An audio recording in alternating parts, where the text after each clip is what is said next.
Good evening, everyone. My name's David, and I'm hosting a game of Hearts of Wulin this evening. Hearts of Wulin is an upcoming Powered by the Apocalypse game designed by Agatha Chang and Lowell Francis. It's a game of wuxia melodrama, so looking at kind of the sort of classic Chinese martial arts genre, with a particular focus on character interactions and character drama. So think films like Crouching Tiger, Hidden Dragon, Hero, that sort of thing. This game is being run as part of the Gauntlet. The Gauntlet's an online role-playing game community where we play a lot of indie games. That's everything from sort of OSR through to story games and pretty much anything else that might be described as an indie role-playing game. We do this. We have a monthly calendar of online games people can sign up to.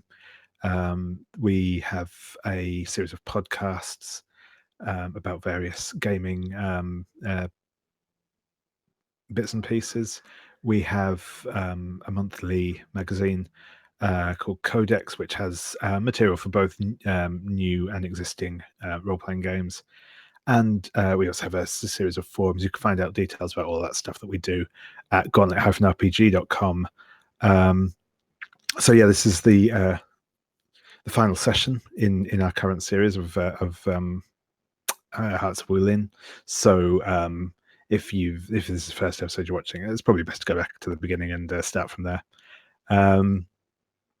Cool. So I'm just going to ask everyone to introduce themselves and the character they're playing this evening, and a little recap on what they did last time. So yeah, as I said, my name is David. I use he/him pronouns, and yeah, I'll be running the game this evening.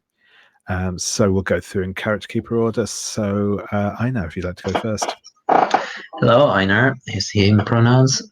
I play a Changing Wind, the wandering swords person who is devoted to tracking down or finding out what happened to his master and avenging him.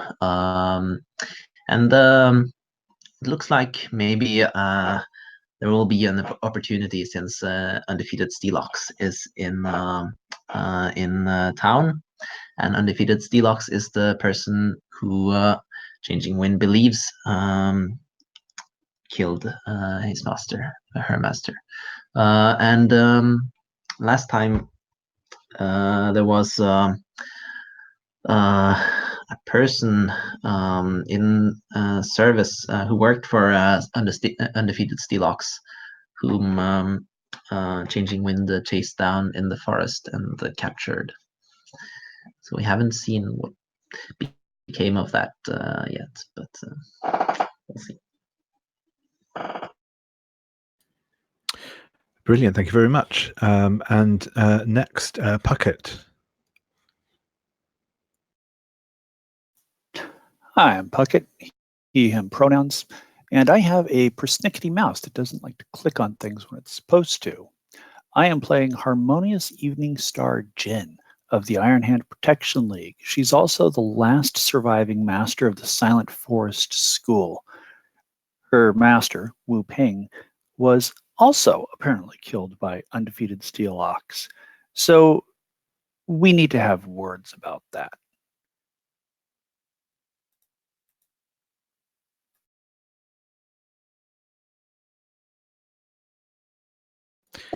Brilliant, thank you. Yeah, and Paham.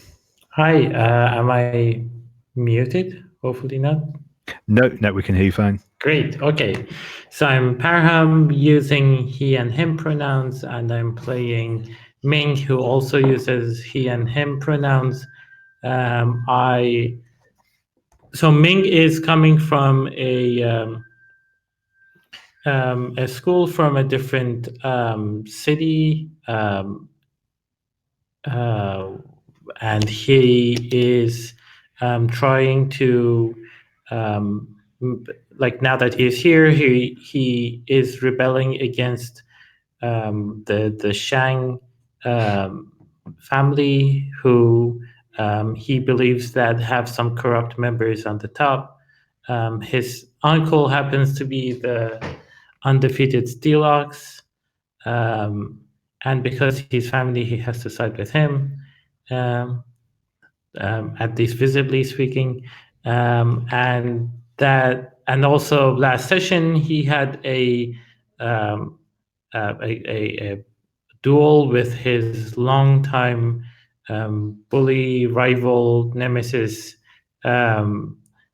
Steel Fan Shang, who he barely defeated by a lot of trickery, and which didn't really earn him much of a good reviews, so to speak. It didn't get him any likes. So that's it. Yeah, that's brilliant. Thank you. Cool. And finally, finally for the moment until Pearl joins us, Stephen.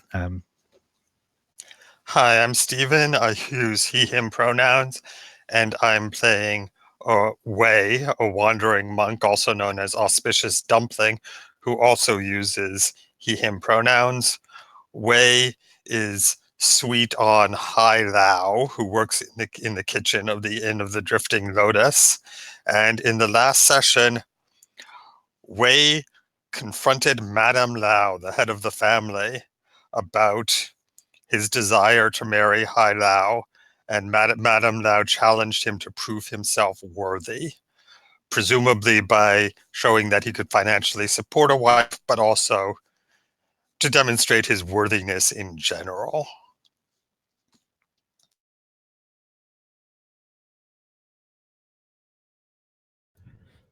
Brilliant. Thank you very much. Cool. So before we get going properly, I'm just going to quickly go over our safety tools that we'll be using today. So we've obviously we've discussed previously lines and veils, and we have a live list of those. Should you need to add anything to that, that's obviously material that we'll either avoid entirely or we'll kind of gloss over, depending on whether it's a line or a veil. We will also be using the script change tool by Bo Sheldon. There's a link in the folder that there's a PDF in the folder with the sort of controls for the script change.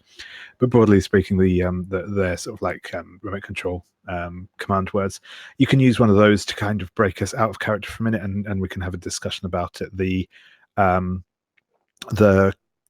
commands in particular are pause, which can be used basically for any reason when we might need to just take a moment, whether that's because you just need a moment to like catch your breath or to have a drink or whatever, or if you want to have a quick out of character discussion about the scene that's progressing.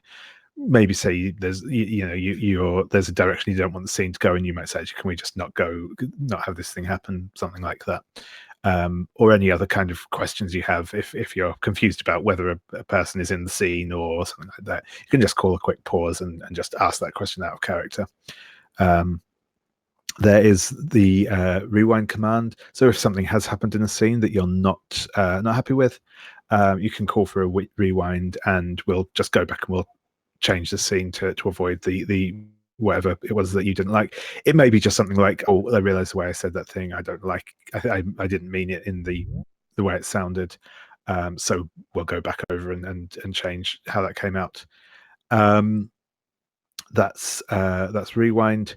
We have as well fast forward. This can basically just be used when you want to either move past something quickly, or because you just don't want to see it in any detail, or if you think if like a scene is just kind of getting circular, or isn't really going anywhere, and you just want to move on to the next sort of thing, if it's a sort of scene has lived out its usefulness.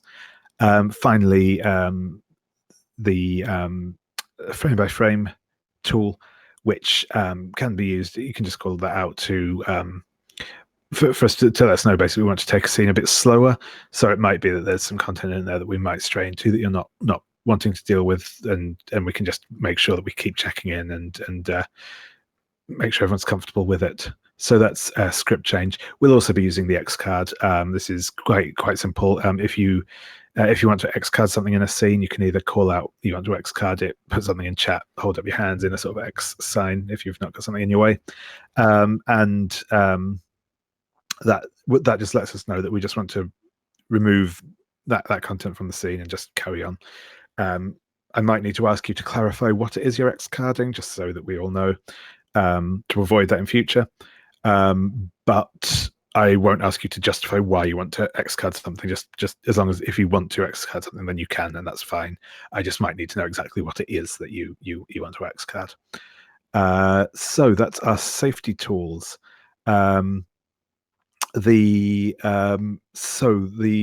Before we begin, we have our characters' entanglements.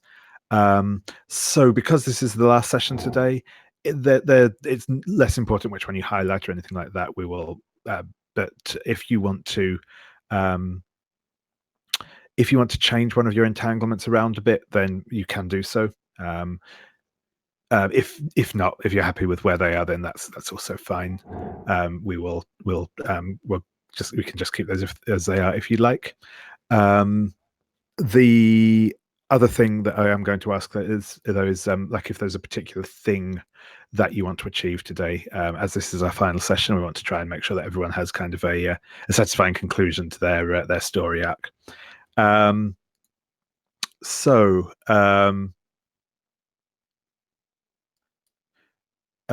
yes, I will start with I'll start with you, Einar. Again, are you happy with your entanglements, or is there anything you'd like to change? Yeah, they are super duper interesting. I'm just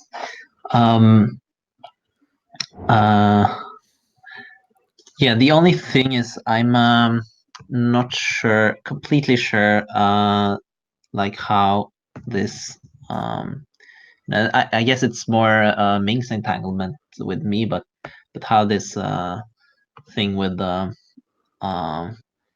history of Ming's history with Wu Pei Lim is going to, if we're going to find that out in play, that's fine. But I wondered if I can't remember if we sort of defined it any more specifically or not. And if we did, I would like to recap that. I think we went as far as saying by association, since Ming is since Undefeated Steel Ox is Ming's uncle, by association, the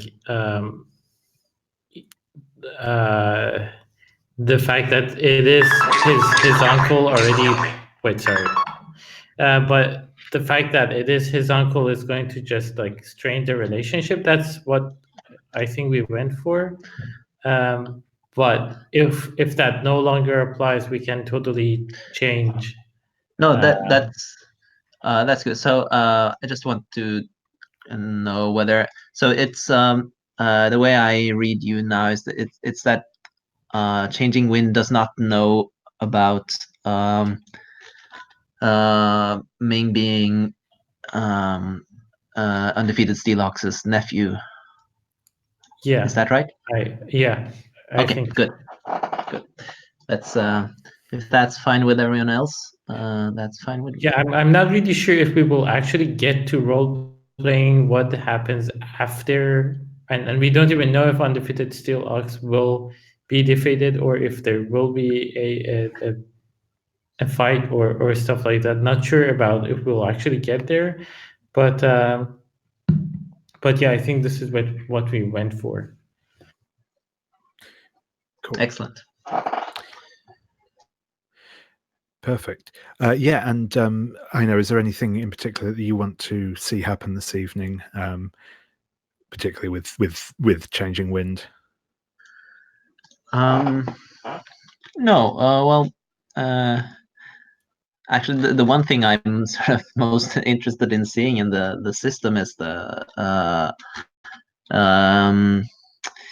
PC versus PC duel, but I guess we'll just that can happen if it happens. But so if anyone wants to duel me, I'm open for it. That's basically it. Yeah. Cool. No, that's cool. Yeah. So if there is an opportunity for that, that would be cool to see. But yeah, we'll see how that goes. Thanks.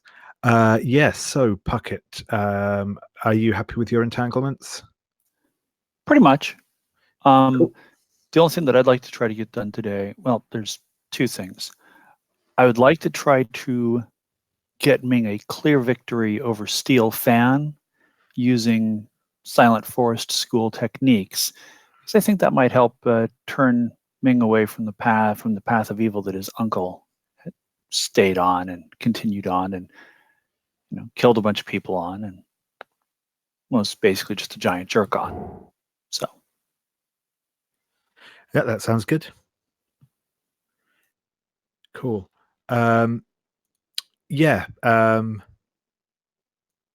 Paham, any are you happy with your entanglements? I think the only one is with Wei. And mostly I think there will be very few, like, not much time to focus on anything between the characters, I think. But yeah, I'm curious what everyone else thinks about this.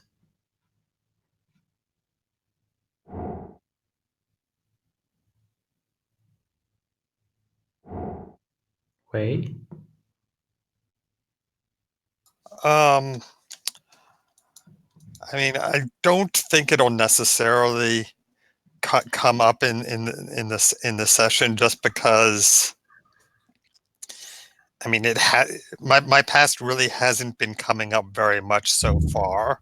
Yeah. So, I mean, if and you I want to guess it won't really have an impact on how Wei reacts to, like, now. Maybe like at the start of another plot or something, but it's not like, oh hey, Undefeated Steel Ox, by the way, wait, let's have this long discussion about right. I mean, unless David is going to bring Righteous Cricket into play somehow, then I'm not sure this plot line is really relevant. So it might be a good idea to change it to something that's more likely to come up. Yeah, so the Righteous Cricket was killed, right? Yeah. I think Righteous Cricket was killed along with all the other masters of the Jade Temple, and I think you believed that Righteous Cricket, I think, had betrayed the other masters, or Yeah, I mean, maybe he's not. Maybe he was believed to be killed, but he's still alive. I don't know. Yeah. Okay. I'm not sure exactly what we had in mind for that. Yeah, I think we had the betrayal thing down. We didn't really say if he was alive yet or dead. But I'm curious, David, if you think this will only make things much more complicated, and we won't be able to tie off everyone's loose ends, or you think that this might, like, if you have any ideas to tie this in a way that it won't jar everyone out of their own roles. Yeah, I think we can. It's possible. I think at the end of the day, it's definitely something I can work in if the opportunity presents itself.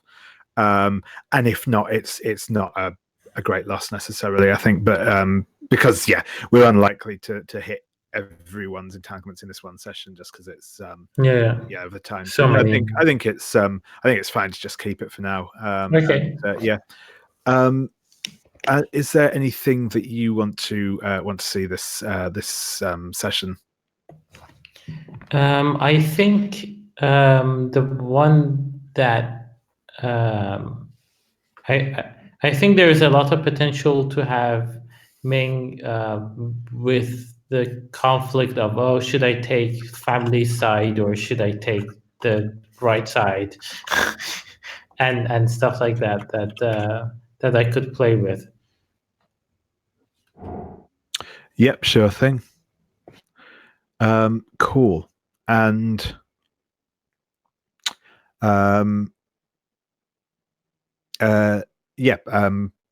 Stephen, sorry, I was, lost my place there.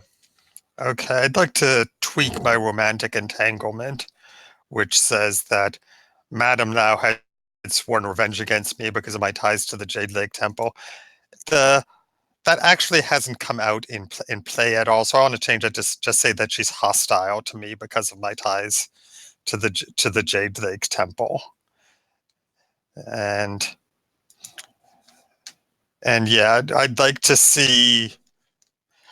I'd like to see either myself proving myself worthy or taking some step toward proving myself worthy. I mean, I don't feel like we need to resolve that and get this happy ending where Madam now accepts me, but I want some sort of hint of where that is going to go. How Wei intends to prove himself worthy. Sure thing. Yeah, that sounds good. That sounds good. So, when last we saw our heroes, it was a warm summer's morning, just at the break of dawn, where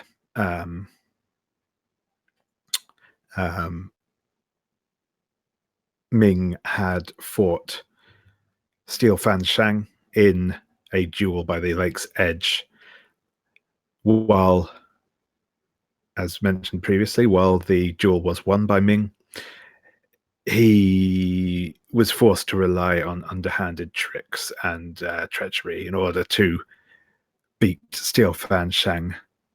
So there was a bit of a cloud cast over proceedings. Steel Fan Shang has returned, or is returning, to the inn. So,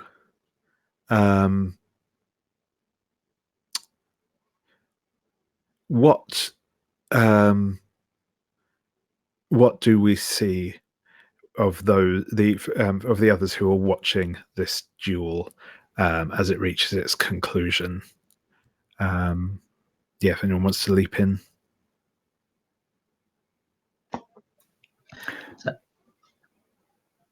Go for it. I think I was just watching Ming and evaluating stances and tactics and how Ming was moving, just appraising him to see what I had to work with, more or less. And when the duel was over, I nodded, because some might think it's underhanded tricks or treachery or traps or whatnot, but I happen to think of it as using what you have around you, using what you have at your disposal. But at the same time, I still want to see Ming get an absolutely decisive victory over Steel Fan to put an end to his bullying once and for all. And I'm planning how to go about doing that. Yeah, and I think Wei was watching and just rooting for Ming, and like when the fight is over, he's got like some herbs and medicine and bandages and things, and he helps patch Ming up a bit. Cool.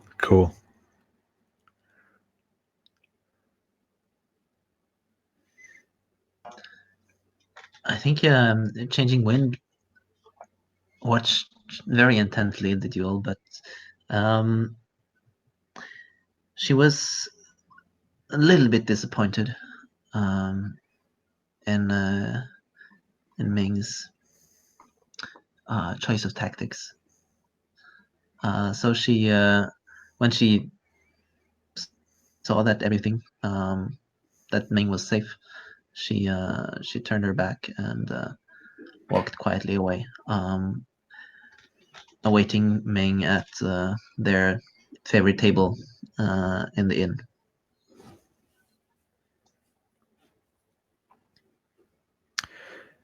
Excellent. And Ming, how are you feeling in the aftermath of the duel?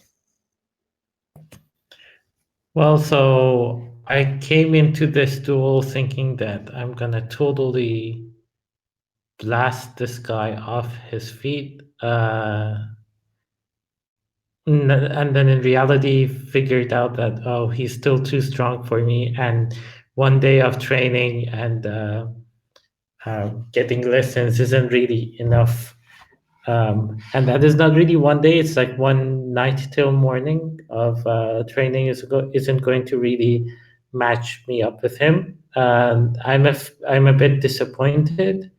I tried to tell myself that I won the duel, but that I can't help but be affected by the general mood of, oh yeah, like that was totally not a win. That is surrounding the grounds of the duel, and then I'm really thankful when Wei comes along and brings bandages and helps. I well, if this wasn't like trying to keep myself opaque, I would be giving him a hug, but that doesn't work. So I just give him a broad smile and like just chat with him, like, and say thank you. But also my gaze is on at once on changing wind to see what she thinks, and I'm a bit like, I realized that, oh no, she wasn't really happy with this when she turns and walks around and walks away. But I'm also like trying to see what kind of how let me look up the name.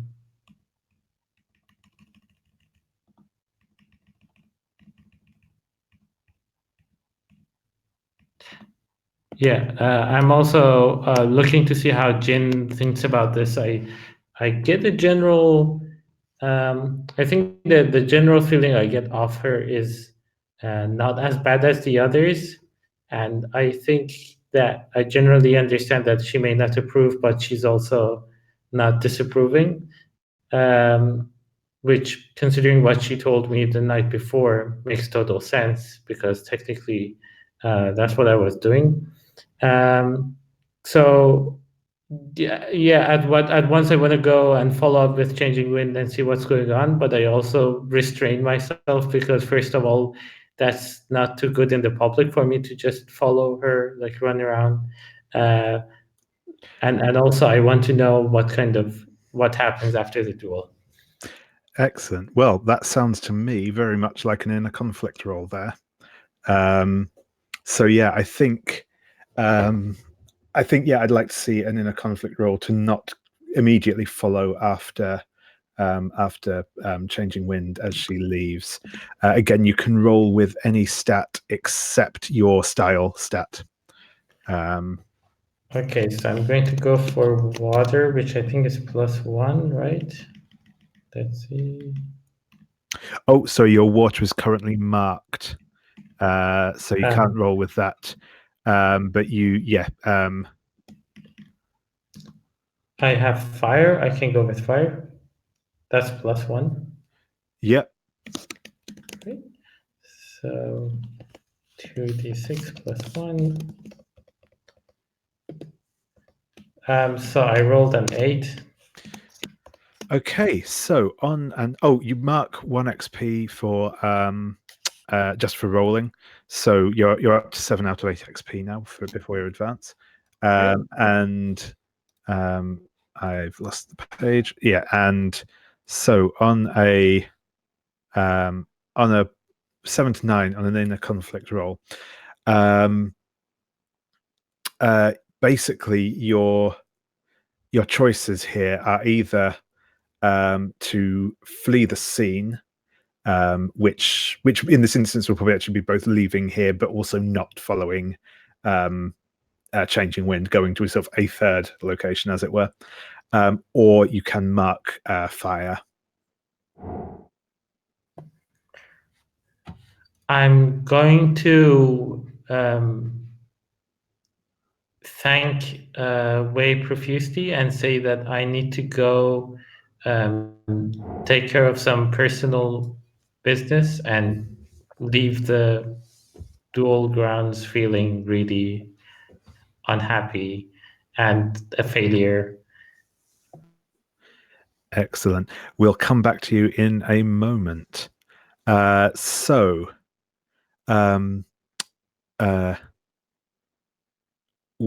I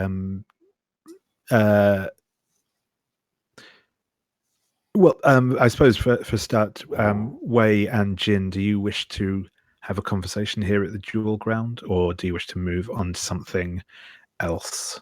Either is cool by me. Do we still need to settle that whole Madam Lau wanting him to? Oh, yes, that's right. Yeah. I need to actually flip back 2 weeks in my notes for that. Yes, I think Madam Lau had asked you to intervene on behalf of what was her name? Hai Lao, basically. Hai Lao. Yeah, she wanted me to take care of that for her. Exactly, yeah. And then she'd cut me a break on my room and board. So that was nice of her. So yeah, is that still an issue? Or well, technically not, but I don't think that you know that. So okay. Yeah, that could be a fun misunderstanding to get into, I think. Master Wei, do you have a moment to talk? Of course. Let us walk down by the lake. All right. It's a very nice view. Yes, it's a lovely day. Isn't it, though? Yes. Just a little bit of breeze. Lovely, like perhaps the young Hai Lao. I blush. I don't know if you have heard the news. What news is this? I have spoken to Madame Lau. Have you now? Yes. This is odd. She asked me to speak with you. Oh, well. That seems odd.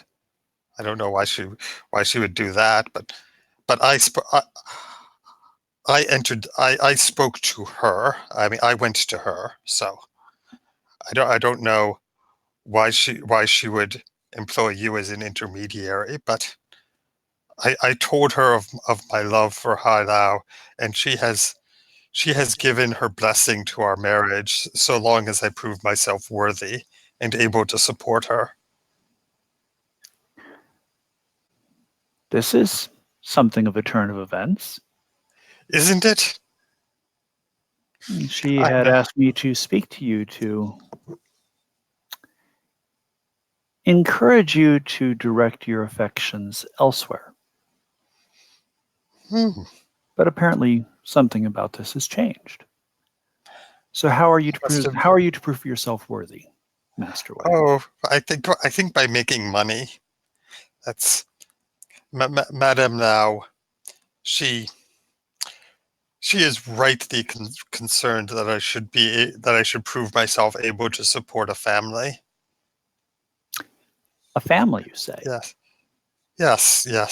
So have you any advice, Master? Any advice, Master Jin? It's well, generally, a job.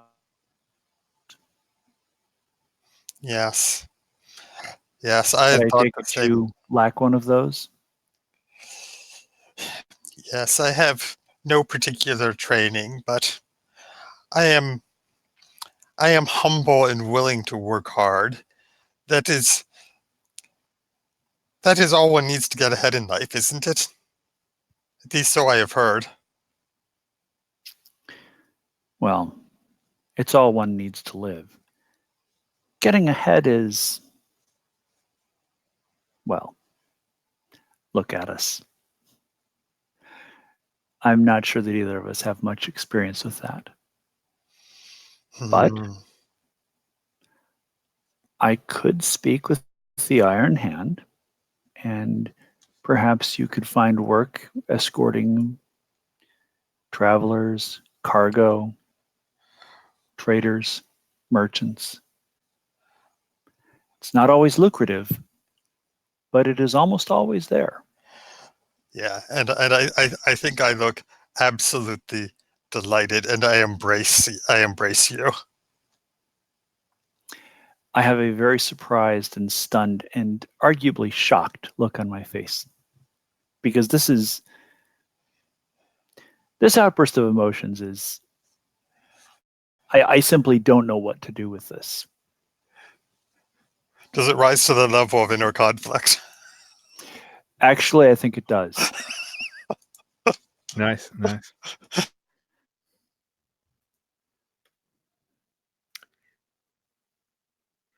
There's a 7.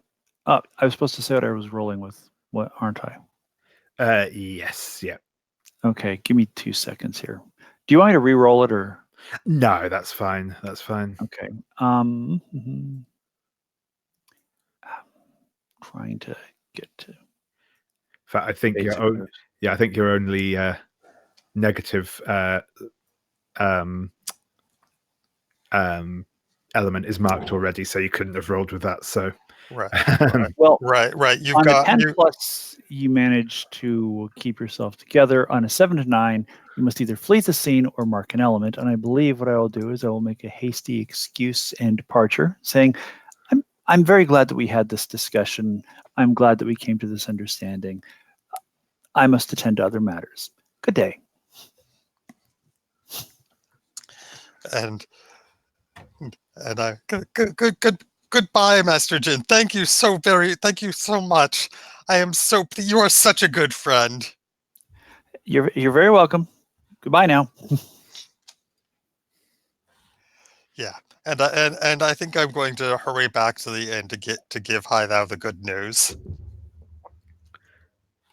Excellent. Sounds good. Cool. So,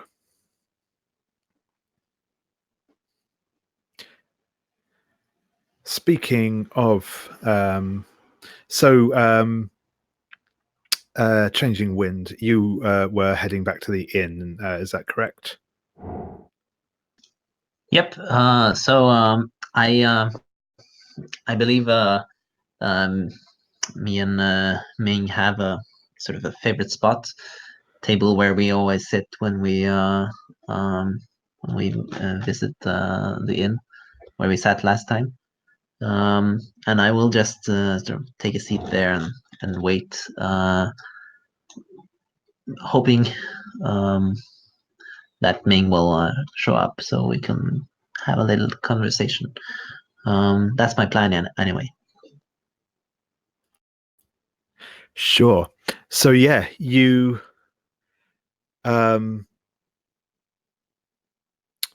you enter the inn, and you take a seat. You wait a little while. When you've been brought some tea, and while you're sat there, a group of you can tell as they walk in that they are trained warriors. There's maybe a dozen or so men and women. They're not dressed in any sort of uniform. They're not dressed particularly well either. They just seem to be dressed in sort of fairly rough travelers' clothes.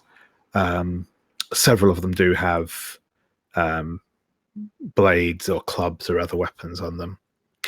But they will enter the inn, and they will occupy one of the large tables in the inn. One of them will call out and order wine.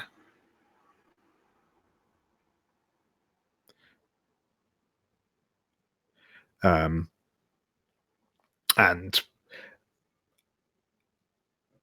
a few moments later, sort of, one of the servants will come out with a big pitcher of wine and a tray of cups, and sort of place them down.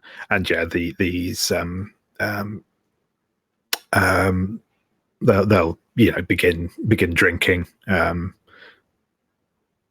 You will notice, I guess, a couple of them do seem to be eyeing you up in a not in like an overtly hostile way, but they definitely seem to be like taking your measure.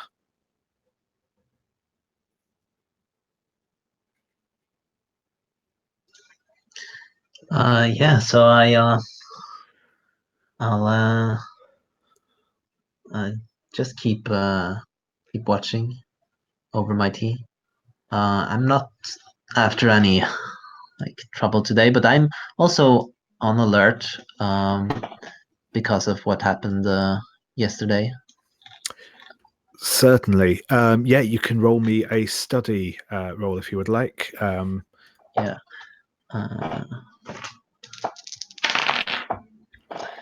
Oh, sorry, I forgot to choose my element. I got a 5, but I can re-roll that if you want. No, that's fine. That's fine.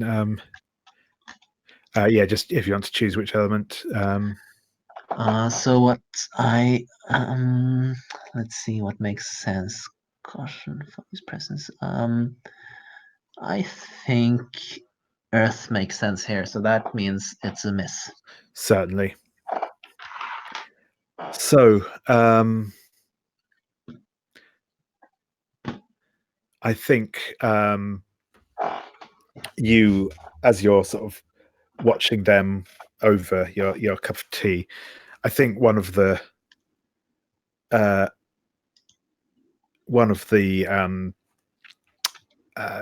men, quite a big guy with a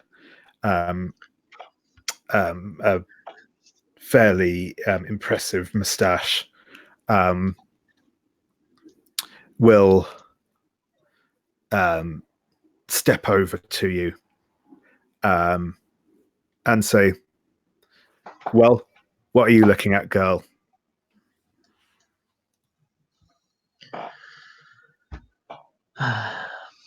Well, if you were even remotely interesting, I would be looking at you, but you're not, so I don't know.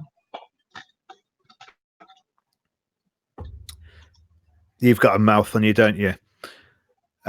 He snorts and says, Can you use that sword, or is it just for decoration?"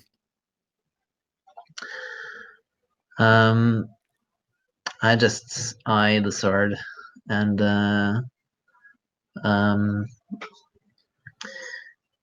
I say, "You haven't heard of the lingering dragon?"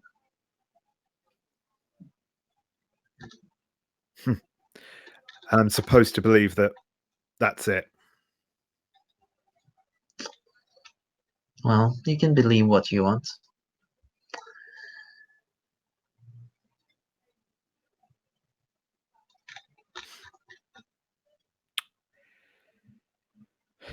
So, if that is the lingering dragon, as you say, what's a little thing like you doing with it?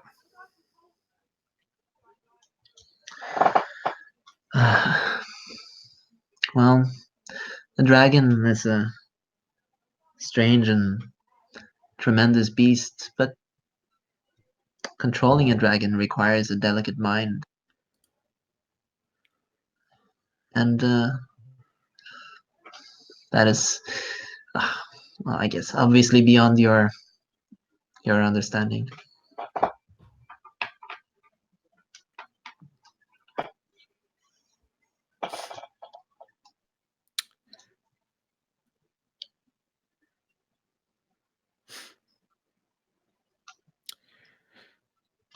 Well, let's have a look at it then. This sword.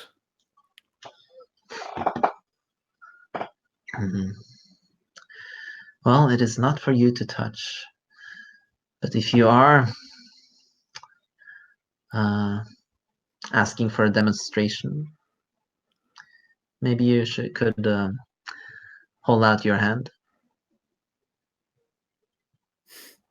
I think he smirks and holds his hand out. He doesn't seem particularly apprehensive of you. All right, in that case, I will just stay seated, but with a sort of flick of my foot, I will sort of tip the scabbard of the lingering dragon, which is just sort of it's stood by me and leaning against the bench, and I will throw the needle attached to its hilt up into the roof, so it sticks there, and I'll sort of weave the silk thread between the guy's fingers and make a sort of cat's cradle, and then I'll pull on the thread, and the lingering dragon will finally sort of leap out of its sheath, and then trace an elaborate pattern through the room, just like following this thread, and then I'll catch it from the air and put it back in the scabbard and keep sipping my tea. Excellent. That definitely sounds like an impress roll to me. Yeah. So yes, you can choose. Yes, you can choose any element to that as whichever seems appropriate. You obviously, because you are using your like martial skills, you can use your style element if you wish, but you're not required to. Yeah. I think actually I'm a little bit passionate at this point. That's a sort of passionate display there. Tricked me into it. So I'll use fire. Sure. Still plus 2. Okay, that's a 5 again. I missed. Oh. Okay. So who are you going to decapitate in this show? So I think that I think you can mark your fire, and as this the sword is like swinging about the room, the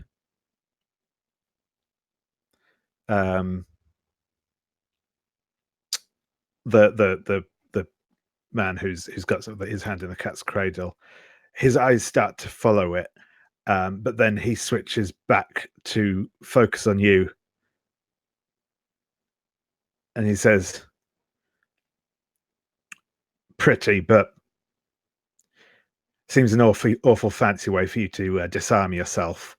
And with that, I think he's going to kick you out of your chair and across the floor, as your sword is still kind of swinging around the room, and we will come back to you in a moment. So Pearl had something to say in the chat, by the way. Maybe if you want to take a look at it, she wanted Bao-Yin to do something. Cool. Hello.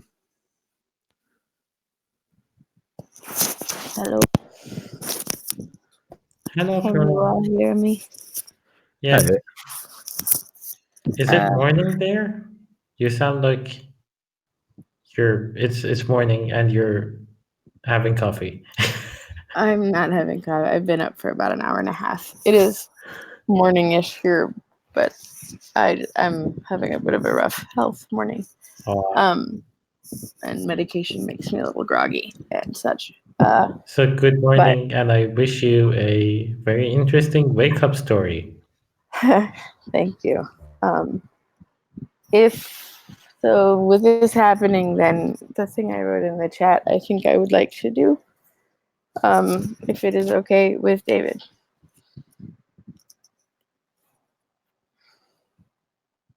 Oh, that is dark in here darker than I thought.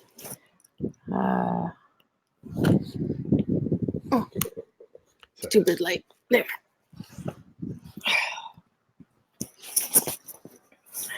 I brought my jacket, but it's too hot to wear it. But it's a Hong Kong jacket. Cool. So yeah, is it okay if I do the thing I was writing about? Yes, certainly. Yeah, you can intervene if you wish. Yeah. So I think I wander in. I think while the sword is flying around, and that's actually what makes me stumble over the chair. I duck under the sword as it's flying around and run into a chair and kind of stumble in a ridiculous fashion, but manage to turn it into what I think is a gentlemanly flourish and a bow. And then I see that Changing Wind has been knocked out of her chair by this scoundrel. Who is this fellow? I'm sorry if I missed it. A random scoundrel at the minute, it seems. Okay. Formal introductions have not been made. And I'm going to say to him, what man of honor, like if it's clear to me that this is that this is the person who kicked Changing Wind, I assume it is because he's like standing over her being rude. But I'm going to say, what honor is there in knocking over a lady? Come outside and fight like a warrior. I'm not interested in honor. I'm interested in gold. Looks like you're interested in bothering someone who you should not be bothering to me. What gold do you expect to get from knocking a woman from her chair? And I think at that he ducks slightly as the sword sort of spins round over his head and says, I reckon that sword's worth a little bit, don't you? Is it worth your life? I don't know, but it's certainly worth yours.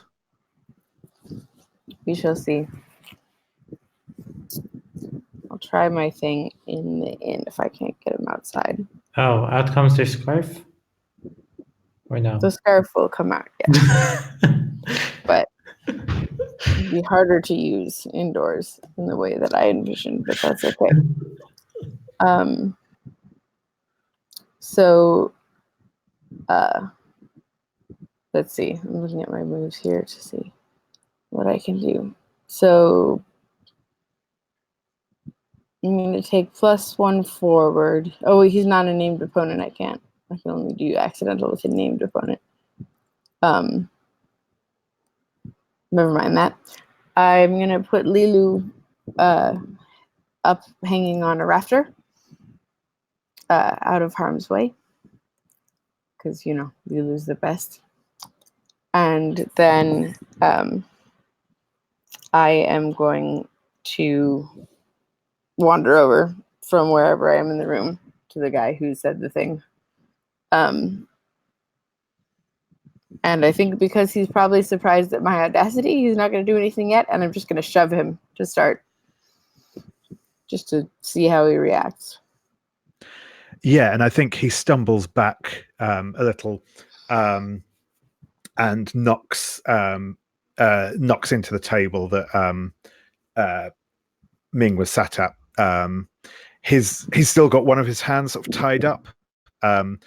by this thing, and he kind of stumbles a little bit, but he hooks his foot around the chair that's been knocked over and kicks it at you. And I catch it in midair because I don't have any training, but I have weird accidental instincts. Perfect. Yeah. I just sort of and I put it down and I extend a hand to Changing Wind to help her back into her seat while he's a little bit off balance for a moment. I'm going to keep fighting him, but I want to help Changing Wind first. No, that's cool. She shouldn't be on the ground. So I right the chair, put her back in her seat, and then I throw my scarf in the air. And it's just a regular scarf, it looks like, but once I've thrown it, it extends into yards and yards of this beautiful silken fabric, like an aerial, what are they called? When people do an aerial scarf? Yeah, no, scarf. I know what you mean, the word, but which is odd. I also don't know what it's called, so. I usually do. Silk, thank you. Yes. Yeah. It becomes like an aerial silk, and as it extends in the air in a suitably, what I hope is a suitably wuxia magical fashion, it traces patterns of flowers and other beautiful symbols before finally getting to where Lilu is. And it has to do that for a while because it takes a long time for Lilu to lift one claw off the rafter. But finally it lands on the rafter and Lilu's claw comes back down and now it's like hooked. And I'm going to climb it. And while I may not have a lot of skills as a martial artist, it turns out I do have skills as an aerial artist. And I'm going to wrap myself up in one of those really fancy knots that they do, to then do a drop, which will spin me around in a fantastical fashion right above him, and I will come down, and in the final spin out, I'm going to kick him in the face and knock him over if I can. Perfect. Yes. So you can roll a duel move here. This opponent is lower scale than you. He is little more than a thug. So yeah, if you roll with your style element and see how this goes. It's an 11. Perfect. So yeah, on a 10 plus, if you show him mercy or let him escape, you get to mark XP. Otherwise, you can take him out in whatever fashion you wish. As long as I've relatively incapacitated him with my I imagine that getting kicked in the face by an aerial artist who's doing a very fast spinning move would kind of be painful and disorienting enough that maybe he would not want to pursue things further. Yep, that sounds fair. In which case, I will absolutely show him mercy. And I guess I can mark XP. Yep, so you certainly can. I'm supposed to humiliate them comically. So I think what I'll do in that way is call up Salilu and say good job, little one. And I'm going to climb back up the scarf for a second. And from up near the ceiling, I'm going to drop a lotus blossom on the table in front of Changing Wind. And then I'm going to call down to the bad guy. I hope you have learned how to treat a woman in this exchange, since clearly you were incapable before. Excellent. Yes, and he seems suitably cowed and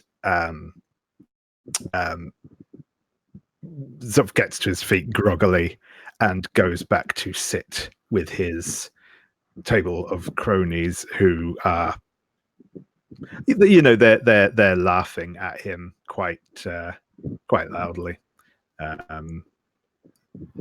as he kind of is desperately trying not to make eye contact with either you or Changing Wind.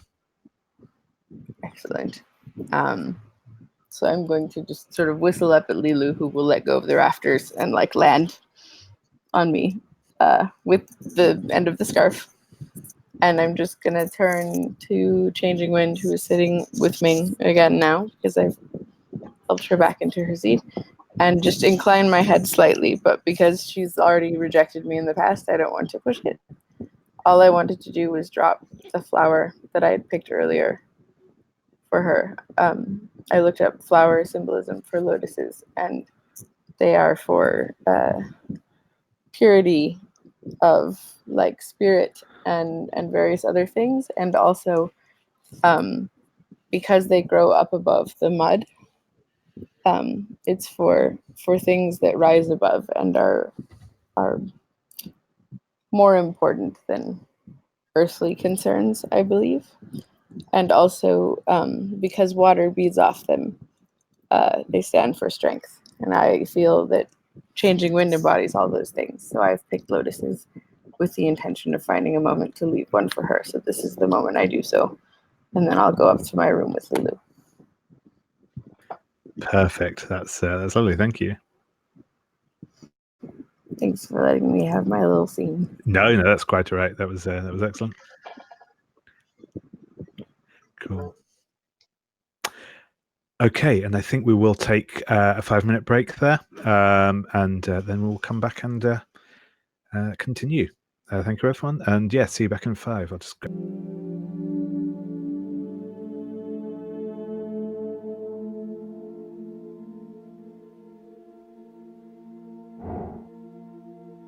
Yeah, so while this encounter was going on at the inn, Ming, when you stepped off to by the lake, you won't have got far away from the clearing where the duel took place, in fact, when a large figure looms out of the sort of the undergrowth from behind a sort of tree. It is none other than your uncle, Undefeated Steel Ox, and he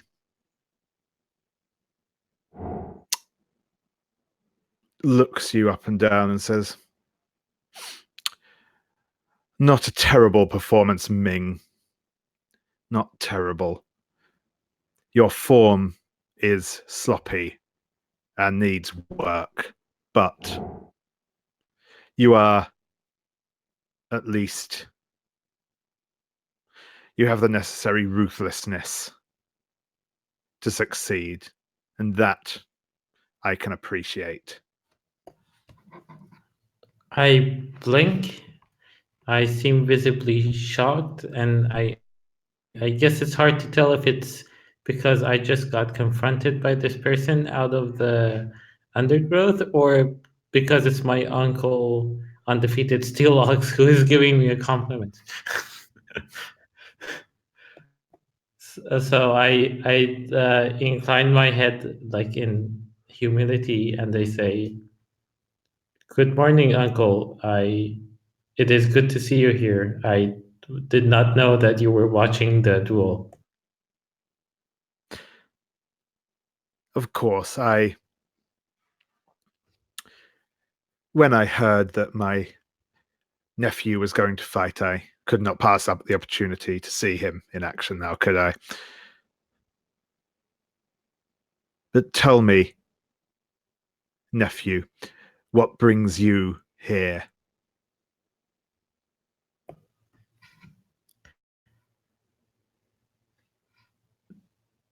Well, it's mostly the Shang family. You know how they are taking power as if it belongs to them.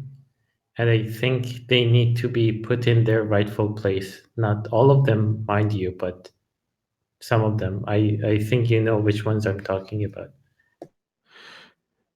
Yes, they have grown far too greedy and fat upon the power they have managed to seize, but we cannot. We must remind them what it means to be warriors. Agreed, Uncle.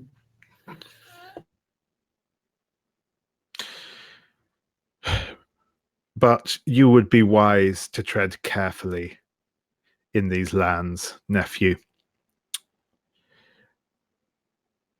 We have a history with this place, and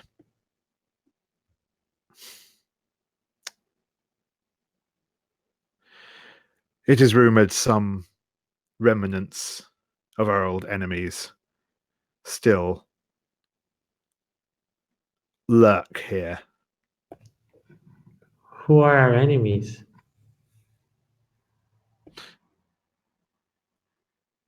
The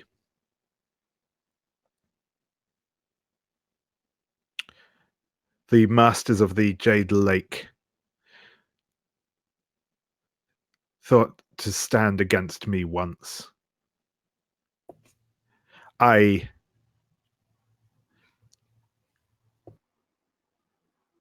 showed them the error of their ways, but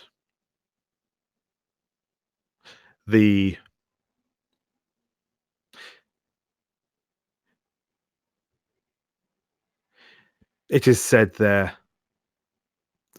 former temple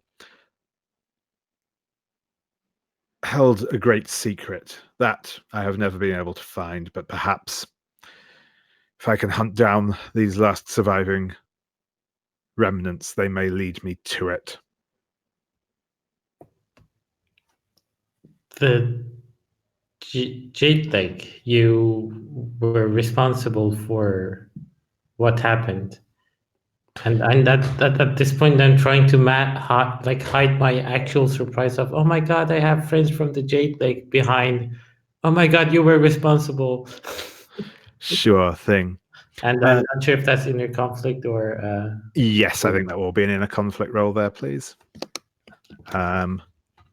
Why did I say that it might be a roll? Okay. So I'm going to again use fire, I think. Yeah. 10, a few. Yep. So you managed to keep it together. That does get you an advance if you want to take a new, well, either increase one of your elements or take a new move. But you can do that in a moment. You don't have to do it now. Cool. So yeah,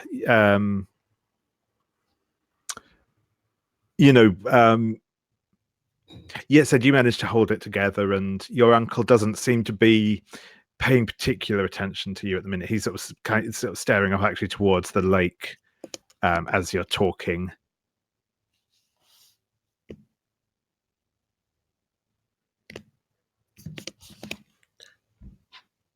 I follow his gaze to see if there's like anything specific he's looking at, or so you can see far off in the distance what looks like an island in the lake, which you probably know to be the where the temple used to be. Yeah. What do you hope to find in the temple, Uncle?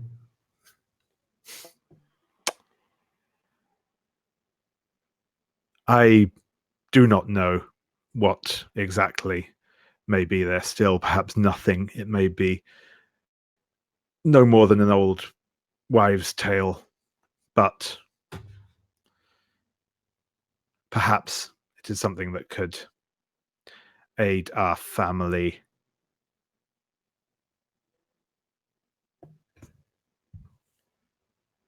Well, thank you for warning me of these enemies. I will now be much more careful to keep far away from them. Do you know who they are or how they look like? No, not exactly. I have men out searching for them. And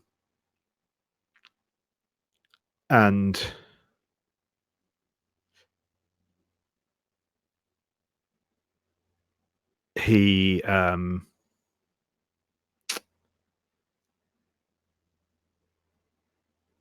shakes his head, but I will find them.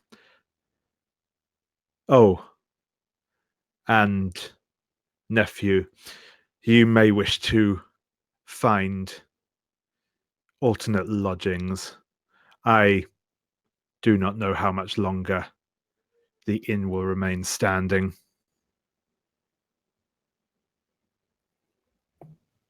What is going to be the fate of the inn?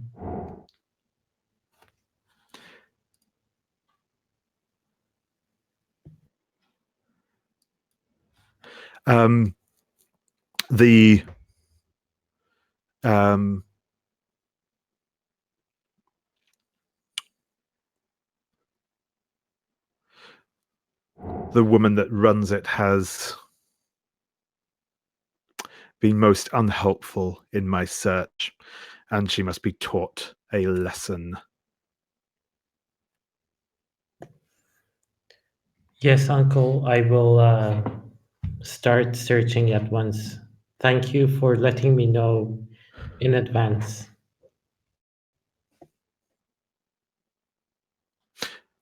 That is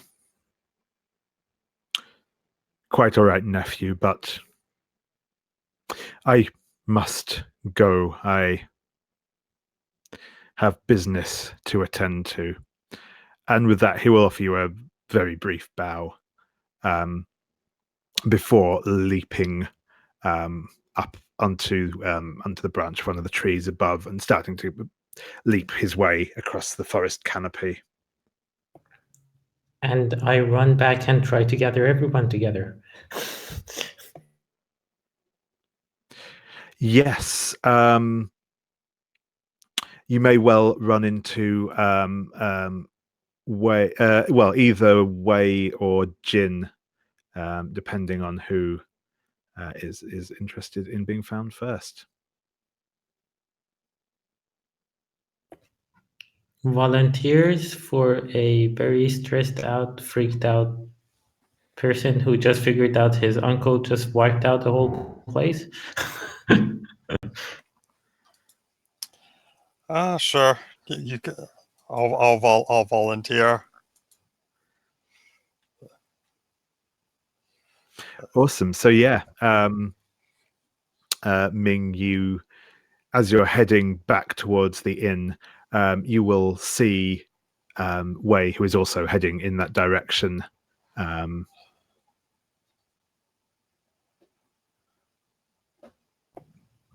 Wei, oh, well, what's the Chinese term for this?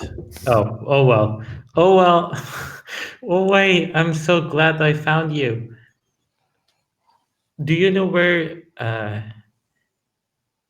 Lady Jin and Changing Wind are, or where Lady what's the Lao is, or do you know where everyone is? Where is everyone?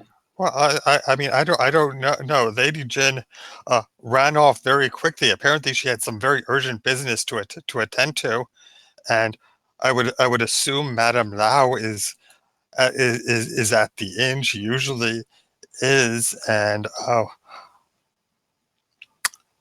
I have no idea where Changing Wind is. What's the matter? I think you need to come with me. I will try to get everyone together to explain, but I think we have a very big problem on our hands. Wow, sounds very serious. Let's go.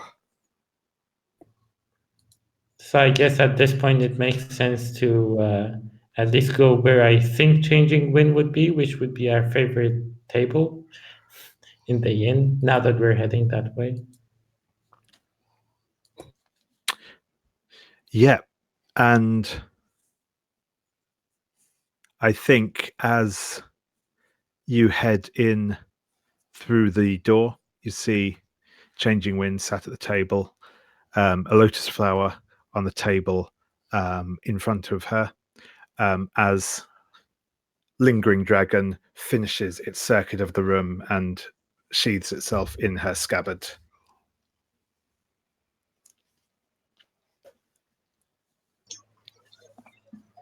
Ming, finally.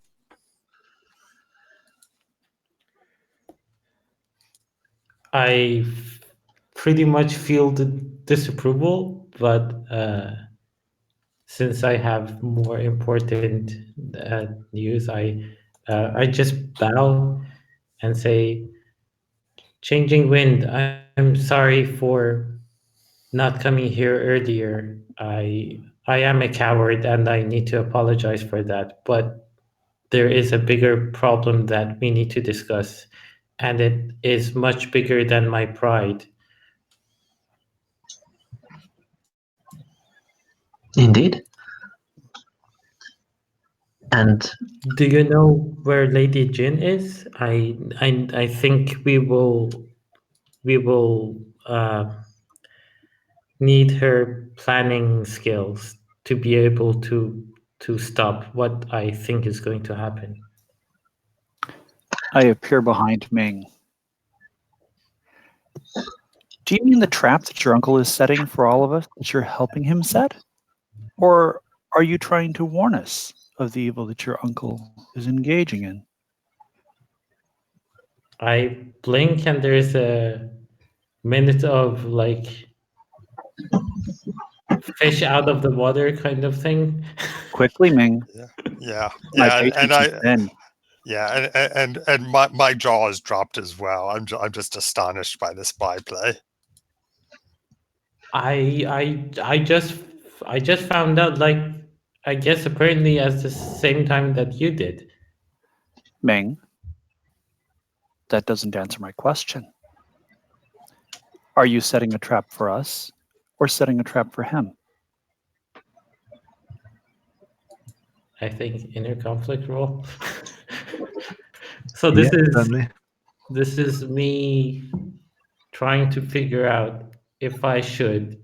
Well, the path of honor would be to take the side of the group that and the inn and the Jade Lake, but also like family. I think it's not like as easy as, hey, snap my fingers, I know the right way, let's do this.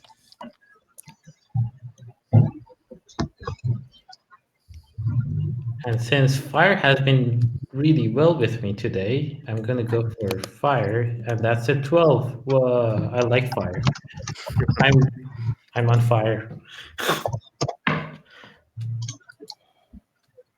So I guess that is a keeping myself together thing, right? Yep, that's right. Yep. Okay, so there is a moment of, like, I guess, like, from outside you can see me thinking, like, actually thinking about the question, like, what should I do?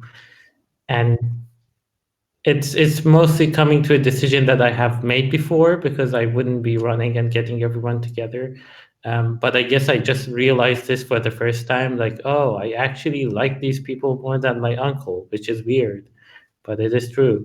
Like that kind of, like, I guess you can see that realization on my face, and I'm like, I'm here to get everyone together so that we can stop him from making things much worse. And you know what I'm talking about because you heard him talking about it. At this point, I stand up and get close to Ming, put my hand on his shoulder, and ask, "What is this about your uncle? Who is he?" I think that is not very important right now. I think that the danger that we are in is much more important, and the danger that I point with my eyes to Madame Lau as not to say the name out loud and just cause a whole ruckus. The inn might be in is more important than who is, but I think you will find out very soon. That is not very reassuring, Ming. I know, but I also don't want to get into a discussion that I know will happen if I tell you who he is. Ming, you're not giving us a reason to trust you. Okay. My uncle, and I realize that I'm talking very loudly, and I lower my voice so that not everyone in the inn hears this. Is the undefeated Steel Ox, and I think he has very. Not for very much longer, he isn't. And I think this probably calls for an inner conflict roll for. Yeah, I think it probably does. Yeah. There's a lot of conflict going on here. There's how does this someone work? needs to go call the gentleman of the group. Not enough conflict going on in his hotel room or in your room.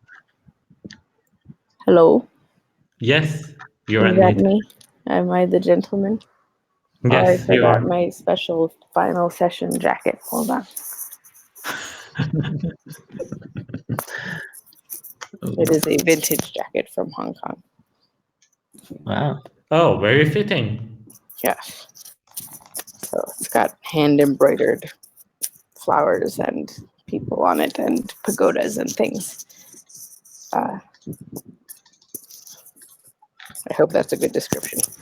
I don't, but I would say send a picture, but that wouldn't work. So. well, that's why I was trying to describe it, because I wanted you to not miss it. But yeah, you are welcome to come to my hotel room. I think I'm not able to do that right now. Okay. But you're very welcome to come down and save me from my girlfriend/wife. I don't even know what we are really, from smashing me with her sword into. Sure, I can come back down. You can say I had to drop Lulu back at the room. But maybe I'm a little bit hungry after my aerial fight. So I will come back down with the intention of sitting at a table out of the way, because I'm sort of trying again not to impose upon Changing Wind's space, given her feelings. So I would naturally sort of go to a corner, but if you were in trouble, I would think I will attempt to help you. We'll see how Changing Wind feels after this inner conflict roll. You might actually get your chance. Hold off. I'll roll with wood. Okay, that's another miss. That's my third miss this game. My third roll. Why couldn't you not miss for a change? Yeah. Okay. David, you're supposed to make things worse. Indeed. So I think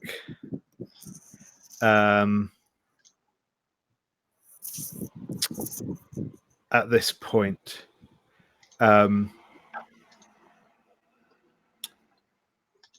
one of the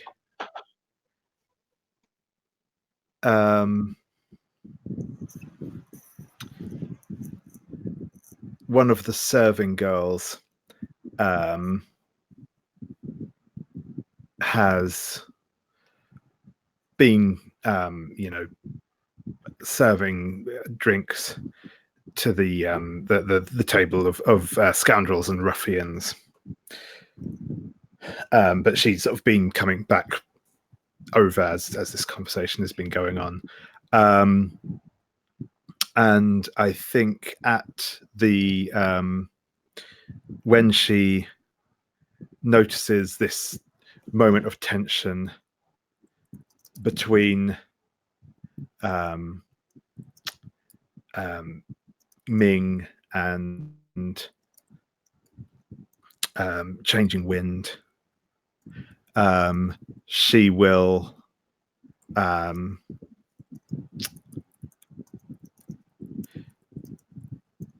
and sort of the people looking shocked around, she will pull from her sleeve a long thin blade, and she is going to attempt to stab Ming in the back as she hisses traitor. But you do have the opportunity, if you wish, changing wind, to put yourself between her and Ming if you wish. Considering that I'm already behind Ming and haven't moved, can I just smack her with my staff? No, not at the minute. No, this is happening sort of as in this moment of,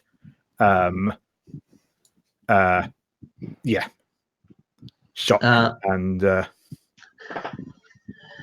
Yes, I will act on instinct. I will, as soon as I see this, I will sort of grab Ming by the shoulders and do the feather step and flip across,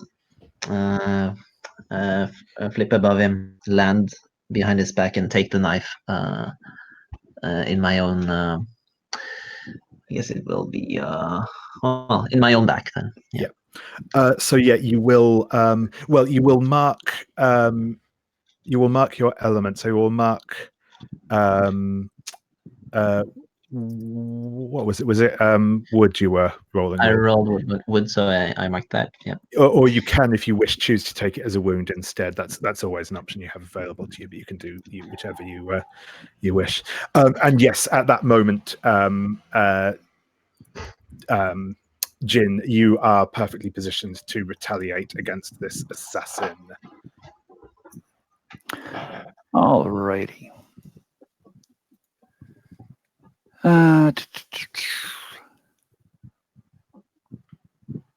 All right, roll style element. And style element, if I recall correctly, is wood. Yes, indeed. You know what? I'm going to go ahead and take an advance and kick wood up to 3. Sure thing. I've been saving it for something like this.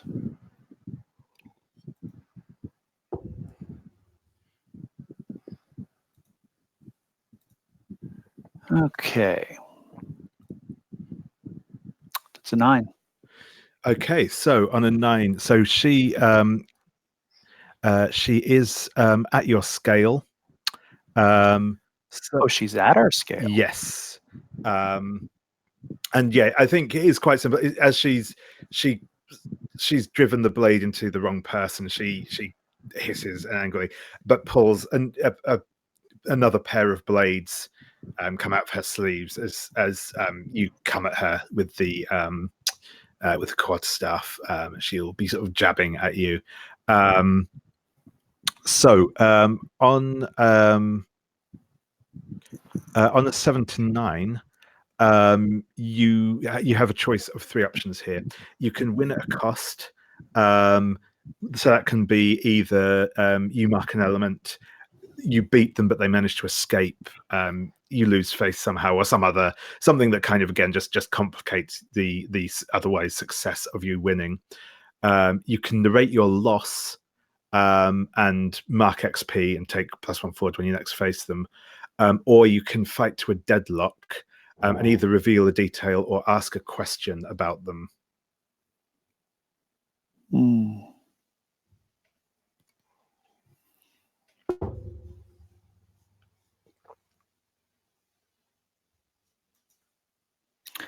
It's a good question.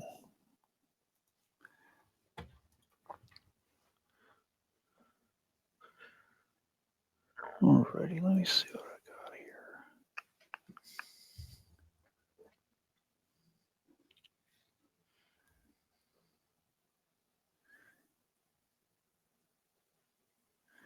You know what? I think she escapes. Sure thing. Yeah, so I think you catch her a heavy blow with the quarterstaff that knocks her to her feet. Knocks her from her feet to the floor. But she does one of those kind of rolls with it and leaps, almost flies out of the window of the inn, realizing that now the element of surprise is not on her side. She is overmatched here.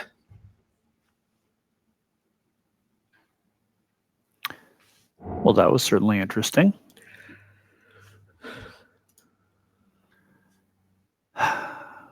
Wei, can you attend to changing wind? Yeah, I saw your so skill with bandaging up Ming earlier. yeah, and I absolutely help, but it should be clear that I am not actually very good at this. but yeah, I do my best to bandage them up. Yeah, so you can roll a comfort and support if you wish. Again, you roll with whichever Sure. element you choose. Sure, I'll roll that with wood. And Yes, is associated with life and healing, I believe. oh, and I got a 12. Nice.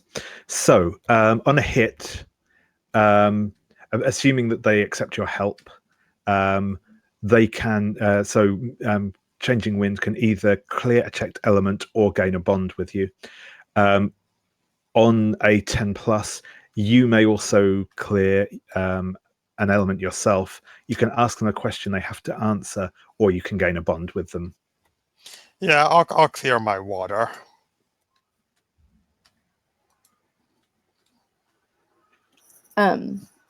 Given how many elements Changing Wind has checked, would a second support roll be helpful to clear another one? Yes, certainly. You probably want to maybe give them some comforting words or the like, rather than just pure medical assistance, I think, for this one. But yes, you certainly can do. Yeah, and they are now quite spectacularly bandaged. I used a lot more material than is strictly necessary. I was going to say I helped you gather materials so that you can stay with her, but it sounds like you've gotten that part taken care of. Okay, so I'll roll for it and we'll see what happens, I guess, first. Can I just? It also makes total sense for me to do that, but let's see if all three of us can clear everything. That makes sense. I should leave it to you, Ming. Yeah, can I just add? That when I got stabbed, I sort of collapsed onto you, Ming. I think, and as I sort of collapsed, my head rested on your shoulder, and but my eyes rested on the lotus flower. And I'll just point out that when I failed my inner conflicts, I marked wood, which makes me overconfident, angry, and licentious. They cleared that out very fast. Yep. You'll have your chance. Yeah, let's see if fire is gonna help again. No. I was going to say, are we going to see the smutty swordsman or something? The what swordsman? What? No, Changing Wind is too pure. But Ming, you should roll. Okay. Your love. Yeah. So yes, what are you going to say to comfort or support Changing Wind? So So at this stage, considering the fact that like too many things happen too quickly, I would be beyond like very complicated gestures of like controlled public love, but I would be like mostly holding her and saying, "I'm sorry, we're going to stop this. I only need your help to carry on through this. You know, I can't do this without your help." And this is me like talking very quietly, which is, I guess, not very common for like someone to just hold someone random bleeding in the middle of an inn and just talk very quietly into their ear.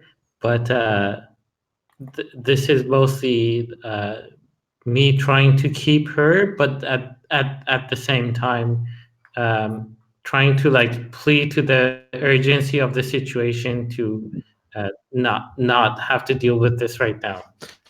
Sure. So yeah, you can roll with whichever element you choose. Although yeah, I think fire is probably a good call here.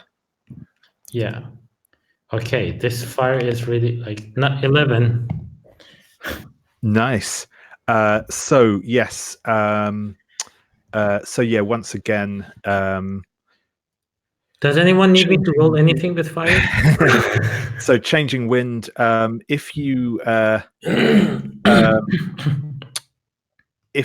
accept Ming's words, you can again either clear a checked element or gain a bond with them. And then Ming, because you rolled above a 10, you can also either clear an element yourself, ask them a question they must answer, or gain a bond with them.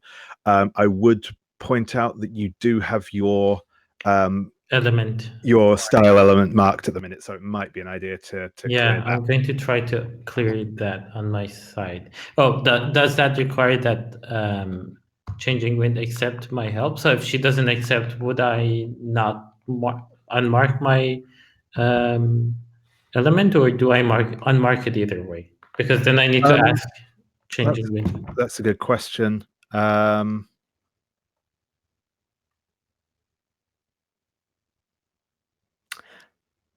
Okay, maybe changing wind accepts this anyway, and then we don't have to think about this. But what do you think, changing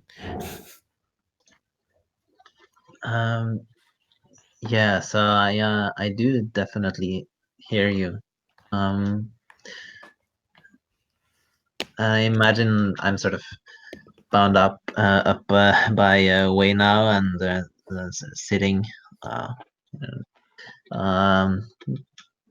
gingerly on the chair, and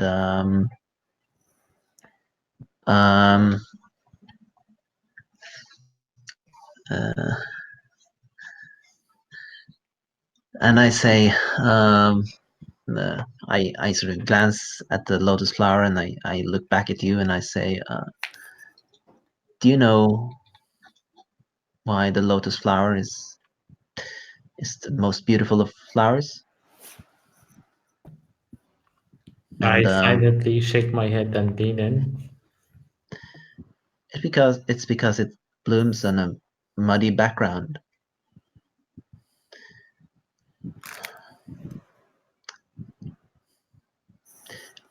And I sort of smile a little bit to indicate that this is, it's meant as a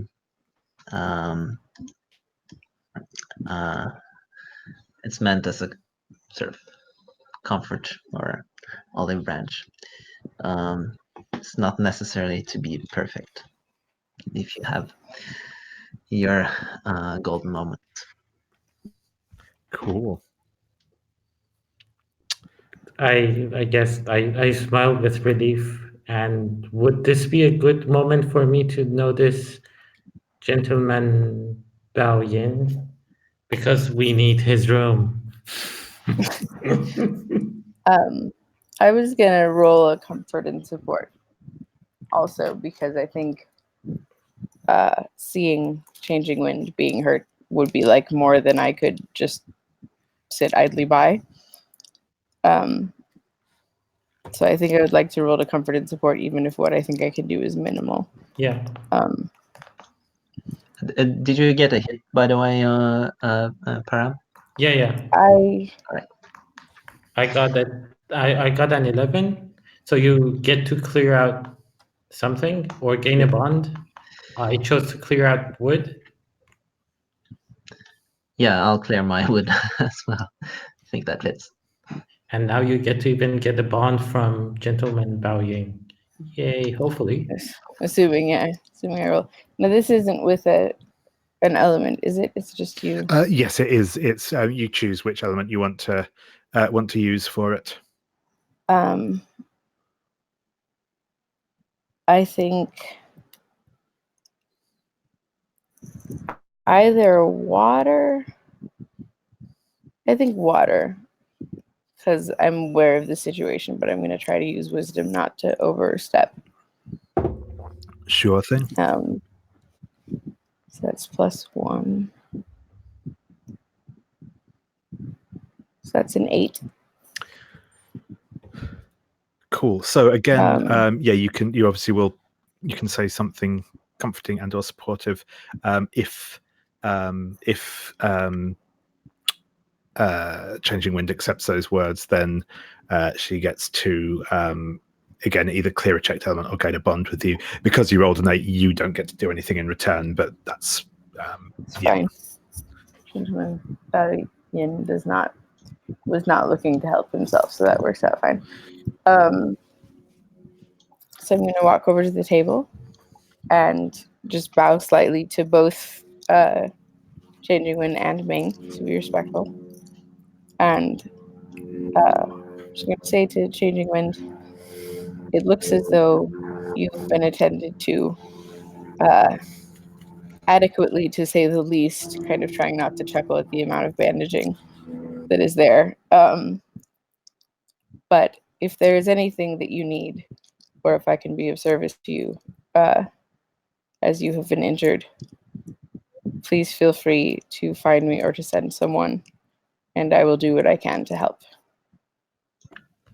Gentleman Bao-Yin, it's nice to see you as always.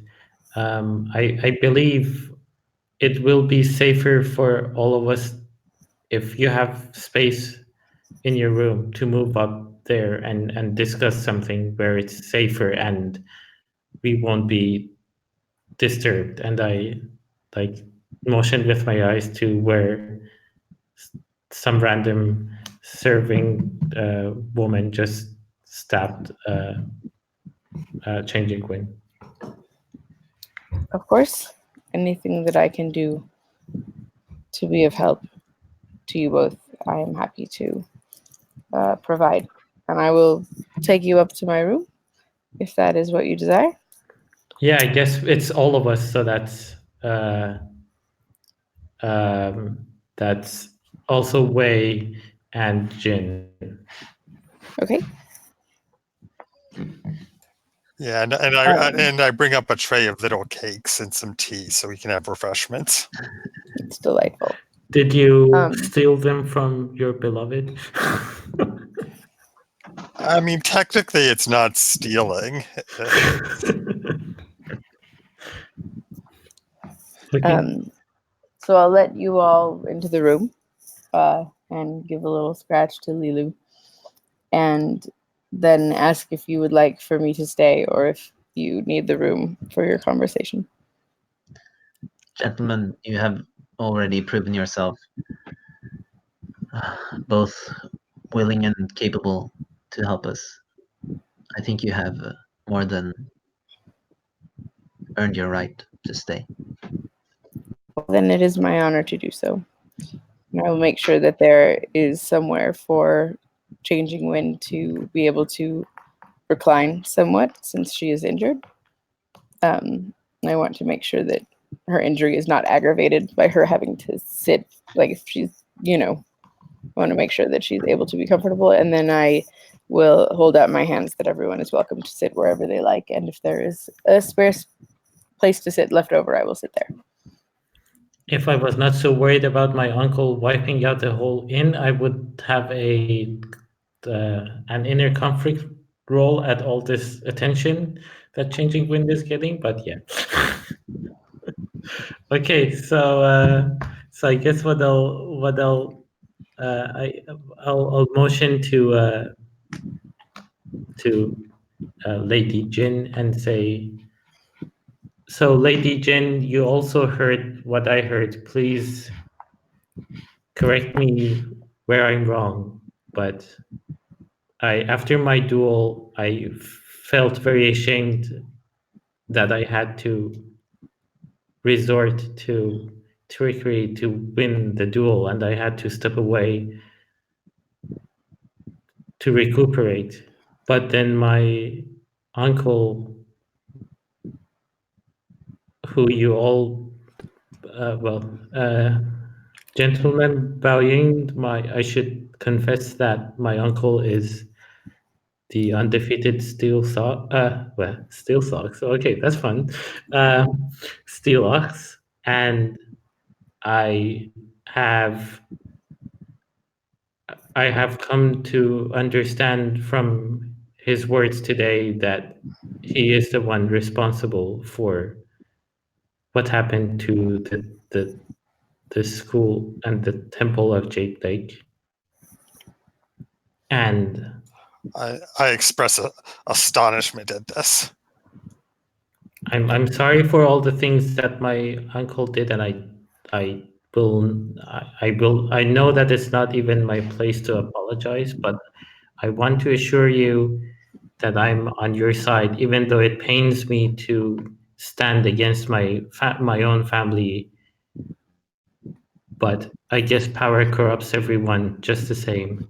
So I need your help to stop his plan, which is to destroy the yin, and maybe in the process teach him a lesson about humanity. And then I look around at Changing Wind and Wei and Jin, and then say, maybe you will get to have your revenge. And I say this with a lot of pain, like as if but yeah.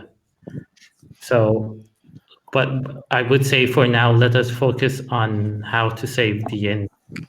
Yeah, and I think the revelation that my connections to the Jade Bank are putting my beloved in danger causes me to roll inner conflict. So I'll roll that with fire. Sure thing. And that's a 7. So I will mark a condition, and I am visibly shaken and trembling. Yes. I think that you were addressing me a moment ago, yes? Yes. So I think that I will steal a very quick glance at Changing Wind and then just say, there's a reason I favor the Lotus Blossom. It is not where we are grown that determine our own worth, and it will bring me no pleasure to harm your family, but if that is what you think is honorable, then I will fight by your side with whatever small amount of skill that I have.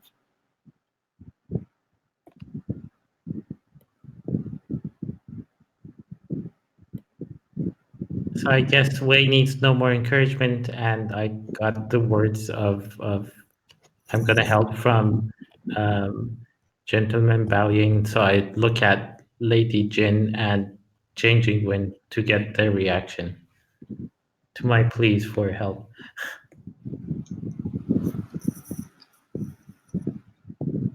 Ming, my beloved, you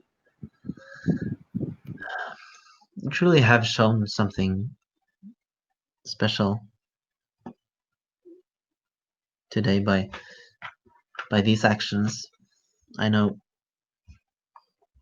it must have pained you, terrified you to know this terrible truth about your family. But if you truly intend to stand with us, then you have proven yourself to be the man that I thought and hoped you were. I will stand with you. I grin broadly and turn to Lady Jin.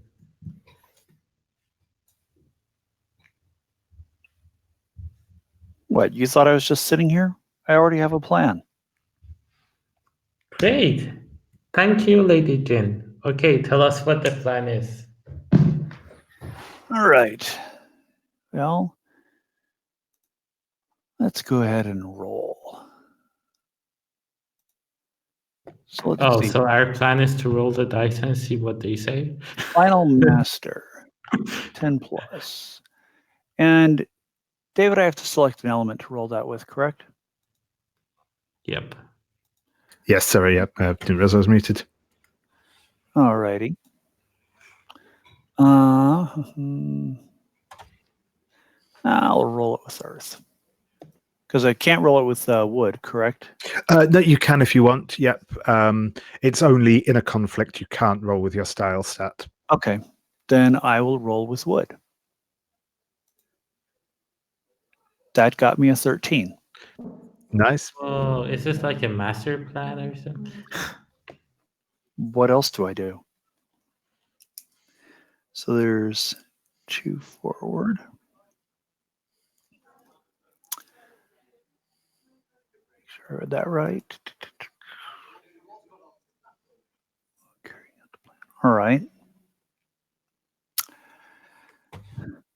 Gentleman Bao-Yin, I wonder if you could do us a favor. We need intelligence on the enemy. We need to know the numbers. We need to know how they are armed. Are they armored? We need to know what kind of force we're against. By any chance, could you, under the pretense of traveling to sell your wares in a distant city, indicating that you're moving on and not going to be here, go obtain this information for us and bring it back by means of the back road? I think I can probably do something to that effect, yes? You might also take some hot rice wine with you. Madame Lau, I think, will be most helpful in ensuring that her inn is still standing by the end of the day tomorrow. I think some rice wine to perhaps dispense to them and see if we can get them to overindulge might be of assistance in this matter. All right. Is there one specific person you think would be most helpful for me to seek out? Well, certainly not Steel Ox. No, I assumed not. But has he a close confidant that we know of who might be more persuadable? Look for the person in the camp who seems most disgruntled. The one who thinks that no one ever listens to them. The one who feels disrespected and unappreciated. Apply them with some rice wine and they'll tell you everything that you want to know. And probably quite a few things you don't. I suspect I can find such a person. I sympathize on some counts. I will take my leave and return as soon as I am able. Thank you, Gentleman Bao-Yin. Ming, will you please ask Madame Lau? Will you please go downstairs and ask Madame Lau to come up and visit us?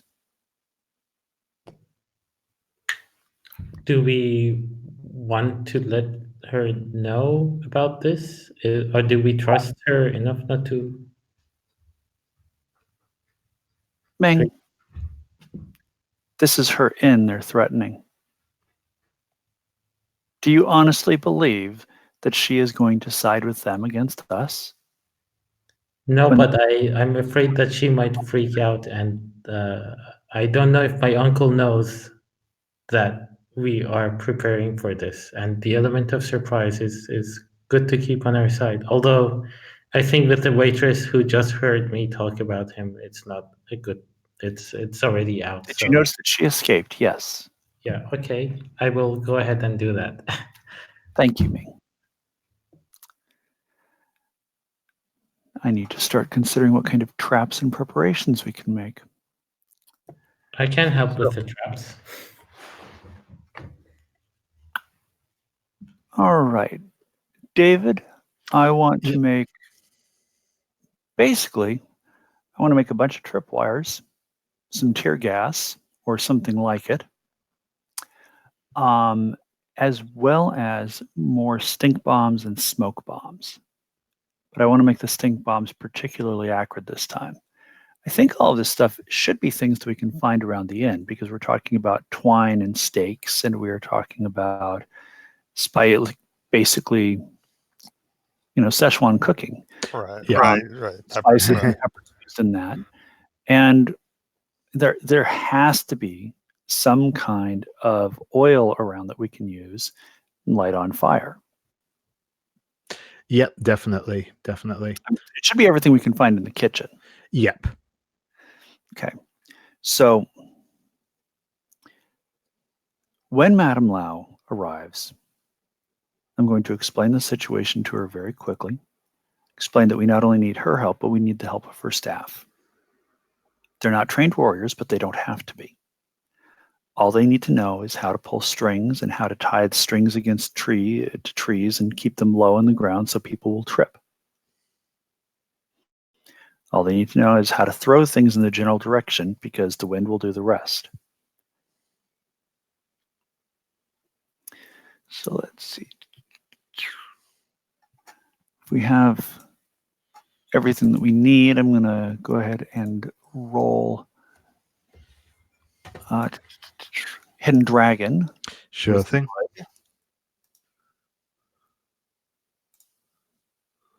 Oh, God. That's a 5. Ooh. All right. So how bad is that? So,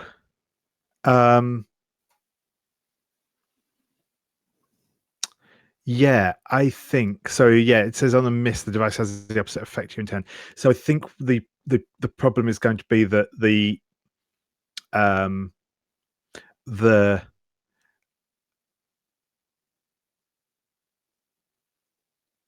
I think that there is the potential that some of these various traps and the like might be as much of an inconvenience to you when the attack comes as they will be to your opponents. Okay, that's fair. Yeah.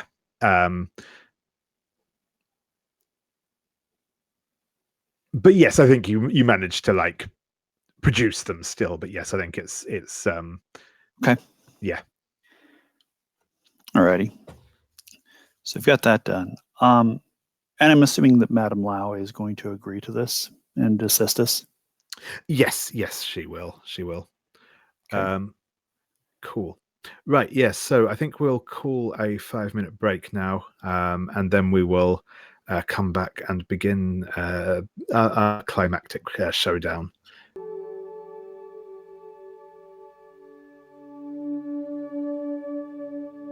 So, and yeah. Gentleman Bao-Yin. So let's fast forward to Bao-Yin getting back with intel if we can. Yeah, that sounds good. So I think what I'll do is Gentleman Bao-Yin, if you could make me a study roll. Sure. With whichever element you choose for that to represent the sort of the information you've managed to get out of the I imagine it would either be metal or earth. Probably metal, because it's going to take control and calculation to fool them. That sounds good. So that's a flat roll. It's a failure. I apologize, everyone. Unless I can. Could I help by suggesting, remember the person I captured earlier? That. Yeah. And gentlemen could impersonate. I think you could definitely burn a bond to give a +1 for that. Excellent. There we go. In that case, I'm at a 7, which is significantly better than a 6. Yep, sure thing. So yes, on a 7. So basically, what you will learn about the attack that's coming is it is indeed members of the I keep forgetting the name of this. The Order of the Veiled Knight, who are a scurrilous band of assassins. They are gathering in the woods, and they, that basically they intend to strike the inn under cover of darkness, kill everyone inside, burn it to the ground as an example to anyone who stands in their way. Nothing too complicated. But you get to you get to spend 1 hold to either to ask a question or declare a detail about the situation. I mean, it seems like things are pretty straightforward, so I don't know if I need to ask a question unless anyone thinks there's something we want to know that is not relatively clear from that description. Can she state a detail that would mechanically alter the coming conflict? Because she did go with rice wine. Yeah. Detail. I want to think of something particularly interesting, and I wasn't prepared. You did take rice wine. That is true. I don't think it would have gotten a whole army drunk, though, if that's what you're hinting at. Maybe just Steel Ox. If I could get it to him.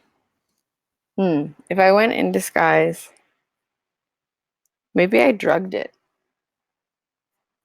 Not enough to knock him out, because that would be too obvious, but just enough to make him off his game and a little bit weird, so that in leading his forces he might make some mistakes and be less quick to react to attacks from our side. Does that sound like a possible thing? Yeah, that sounds good. All right, and that is my detail. Steel Ox has been drugged.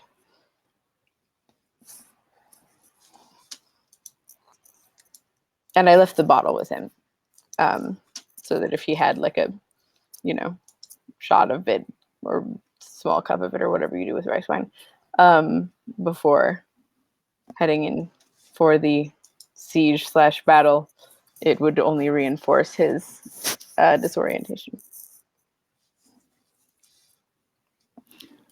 So based on that, do we know roughly how many soldiers he has?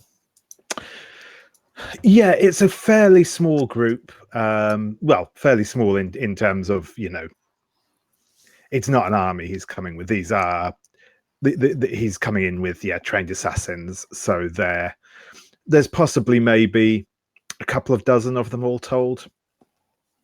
Okay. All right, and I get to ask one free question. So I'll ask, how is Righteous Cricket involved in this assault?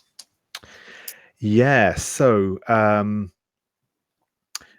Righteous Cricket is now goes by the name Stepping Razor, and they are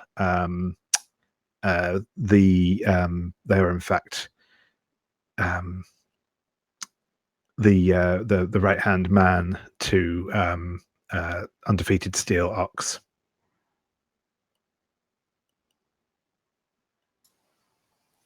Okay.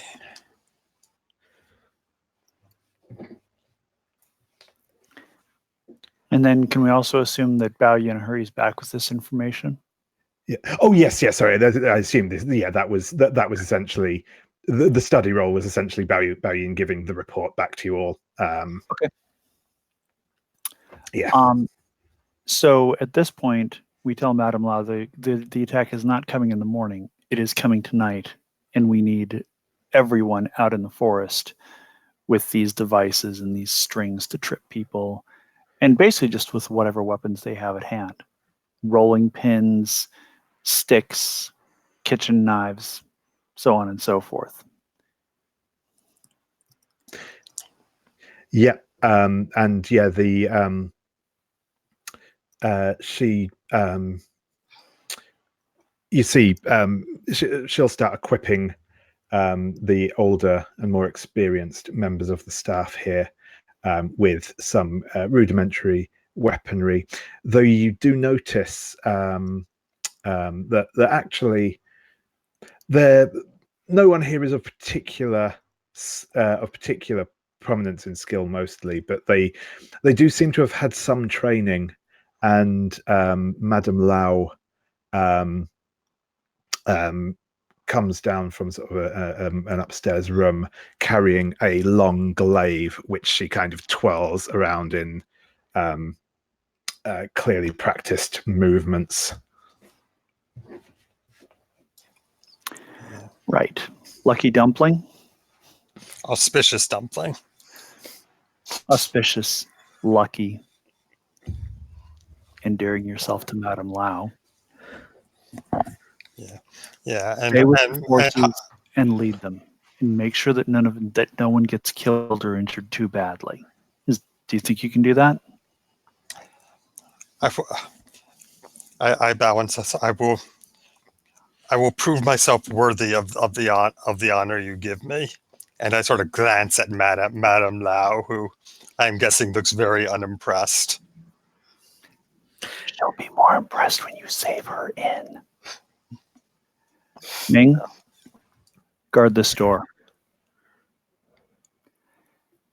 Let no one through it. I nod and take position.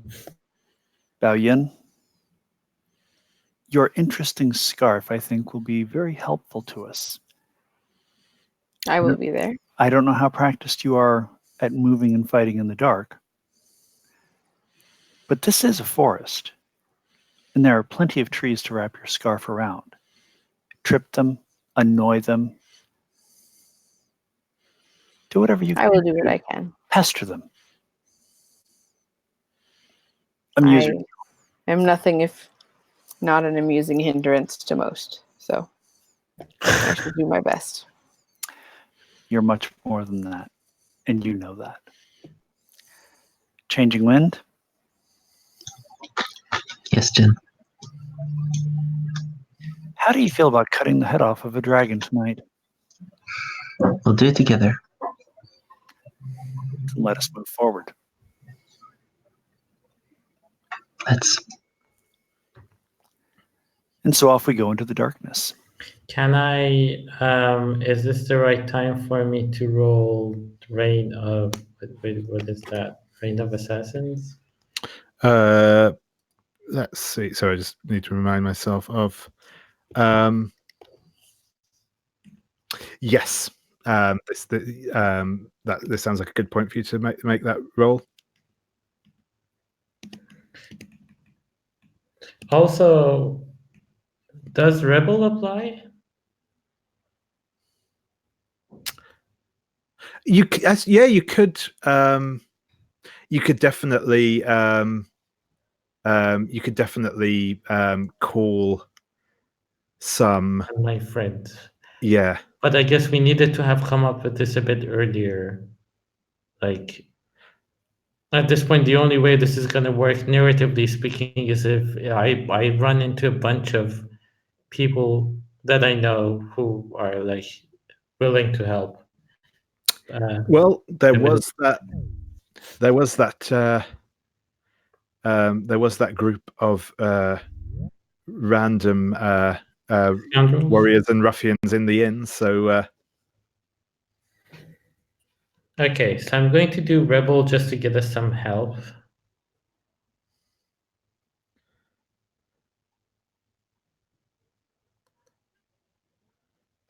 Is this going to get +2 from Jin's plan, or?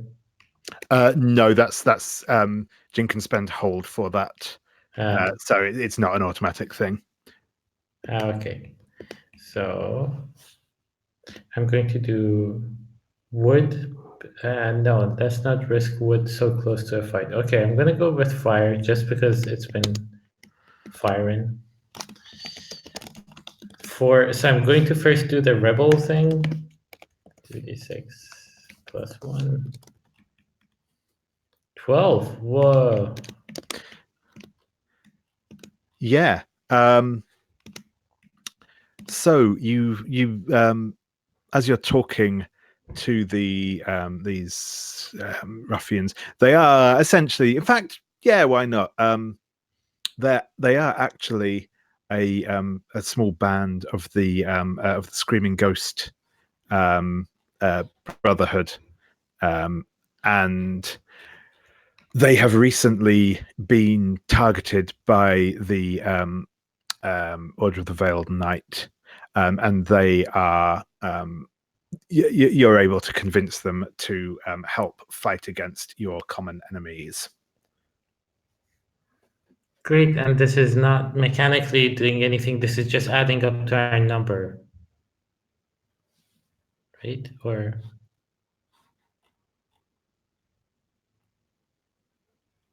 Yeah, no, I mean it will give fictional positioning to yeah. Yeah. Okay, so I'm going to do Reign of Assassins just to be safe. So mostly, I guess this is me getting the surprise when the chance presents itself. I'm gonna do. Yeah. Sorry, you were gonna say something. No, yeah, that's fine. Yeah, you may as well do that now. 7. Okay, what does that mean? So on a 7 to 9, you are hidden until you and basically no one can see you or interact you until you decide they can. But you either leave behind some trace or alert a foe. I guess my uncle will know that I'm in this group. Yes, sure thing. Yeah, your uncle is aware that you will be here, and he knows he knows the sort of tactics you're likely to use. Cool, right? So, I think the way we will do this is I will start by, let's see, what time have we got? Yeah, so I think essentially I'm going to give each one of you a sort of dramatic moment in the fight.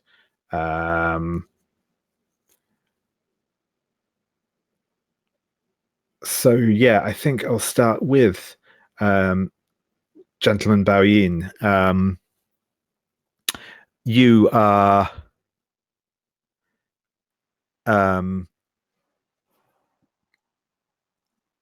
in the woods around leading to the inn when you hear a just a single like twig snapping alerts you to the fact that you are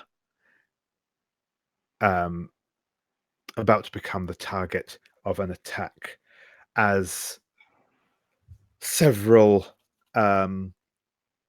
figures, again clad all in flowing black silk, mostly armed with fine knives, swarm you from several different directions. What do you do? Are these named opponents at this point? No, these are not. Okay. I can't use accidental necessarily then. But what I can do, are they below my scale? Probably not collectively either. Yes, they are. You're essentially the move you will be activating will be deal with troops. Okay. Or unless you think of some other way of dealing with this, but that's kind of the assumption I'm going in with. Okay. I will roll that then with my style element, which I think gives me 2. Is that right? Yeah, that's right.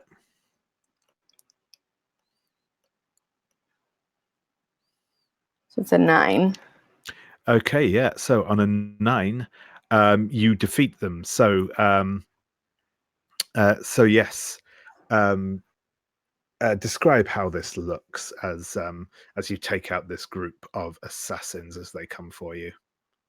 I think I hear the twig, and I get really startled and kind of jump backwards in surprise, which knocks me into one of them. And then the 2 of us sort of tumble in the scuffle to get up. We knock over the other ones since they've surrounded me and are rather tightly, whatever the word is.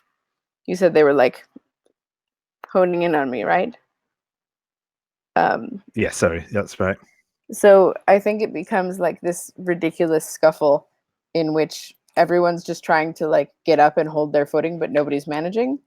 And then as they're all like getting more and more irritated and trying to attack me, I actually slip out from underneath the pile, and they've like sort of incapacitated each other at this point.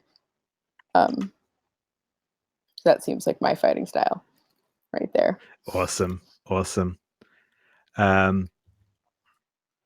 If they're collectively below my scale, they must be pretty incompetent, I figure. So Yeah. that's not my big moment, though. I hope. It's just yeah. but yeah. Cool. So yeah. And Wei, you are leading a group of the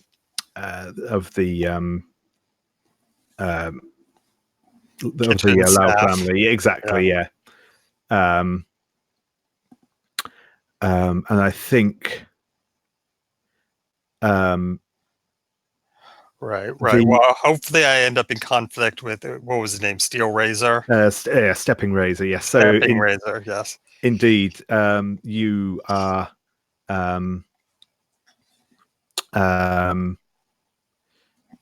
You are leading this group of kitchen staff, and a group of another group of the Veiled Knight assassins swarm. This is actually taking place on the banks of one of the Lotus ponds by the inn, and as they come towards you, one of the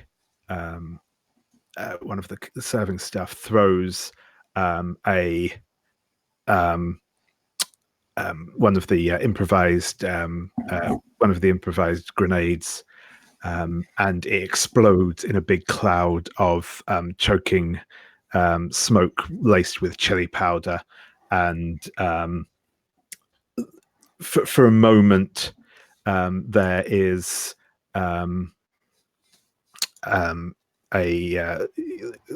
both the attacking force and the kitchen staff are all engulfed in this choking smoke, and they're distracted, and that's when you see a figure with a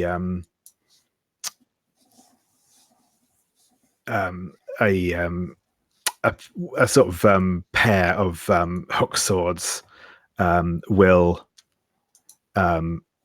leap over the cloud of smoke, and it almost kind of parts under him as he soars over, and he lands down next to you.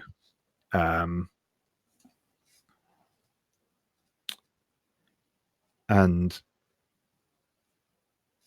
as the moonlight reflects off of his face, you recognize his eyes as above the little mask he's got over his mouth and nose. Yes, and cinematically, there's this flashback to this childhood sequence where I'm training with righteous cricket, and it's like the eyes flash over each other, and I'm rolling inner conflict with I think water. Sure thing.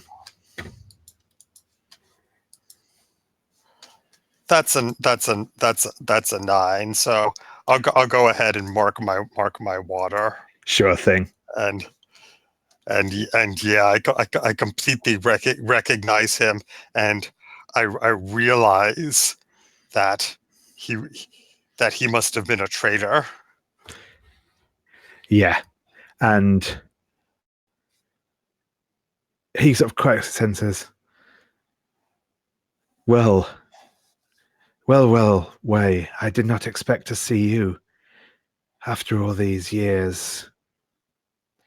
I regret it must come to this, but our old order were fools. I give you one chance. Join us now. Turn against your allies, such as they are. And I will take you on as my student again. I will teach you the true power that comes through mastery and strength.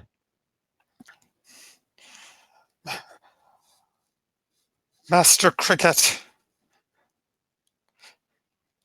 you yourself trained me in the drunken elephant style, and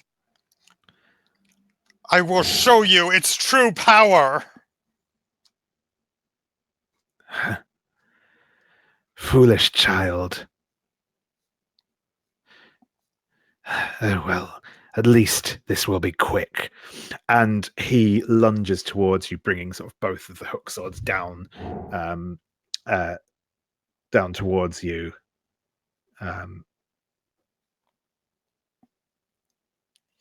Yeah, and like I do what looks like a very clumsy diving roll, but it actually avoids his swords completely. And I grab some branches from the forest floor where we're fighting, and I pick them up, and I'm using them to knock his swords aside.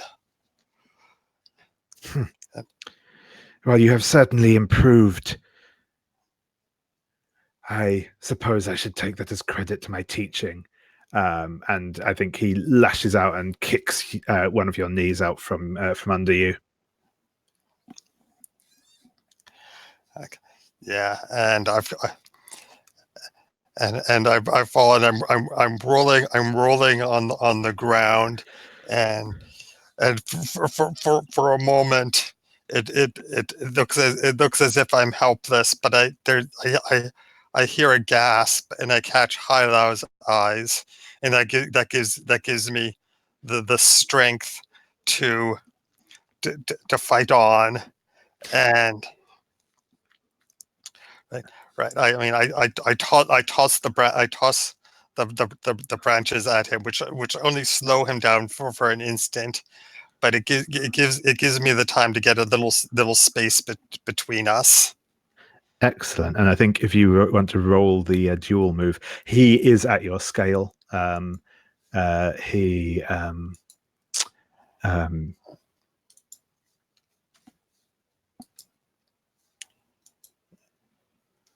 Oh dear. And well, that's okay. Well, that's a 6 with my style element, and I'll burn my Jade Lake bond to get that up to a 7. Excellent. So on a 7 to 9, you can win at a cost by marking an element. They escape, or you lose face in some way, or some other cost that you think might be appropriate. You can narrate your loss, and you mark XP for that and take it +1 for doing next face them, or you can deadlock and reveal a detail or ask a question about them. All right, and I think I think I'm going to lose face. I'll win the fight, but I'll embarrass myself in front of the kitchen staff. And I think what happens is that I I run from him, and he chases me, and I grab a hornet's nest that I saw earlier, and I throw it at him, and he knocks it out of the way with his sword. It bursts open, and he is mobbed by swarming hornets, and that distracts him enough that I'm able to come in and get a finishing blow on him. Excellent. That's great. Yes, and you overwhelm him as he's fending off these hornets. Cool. Yes, and I'm quite badly stung myself. Yeah. Excellent. Can Cool. I help or support, or is like we're doing our scenes and I should not interfere? I mean, I'm happy with how it turned out. So. Okay, you're not like incapacitated by No. anything? I've just got these ugly, unsightly swellings on me. Okay. Yeah. I didn't know if you like needed help. He just But it needs a sounds lot like of comfort at this point to clear out the perhaps wordless element. after the battle then. Right. Yeah. And I think by this point, the tides have definitely turned against the Order of the Veiled Knight. The majority of their forces have been dispatched or fled. However,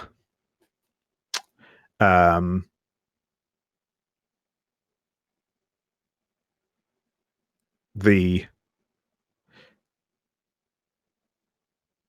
large bearded figure of Undefeated Steel Ox strides down the path between the Lotus ponds to the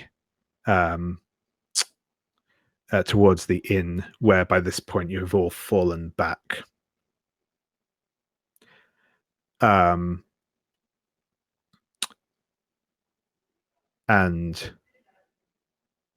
so the way this is going to work, I think, is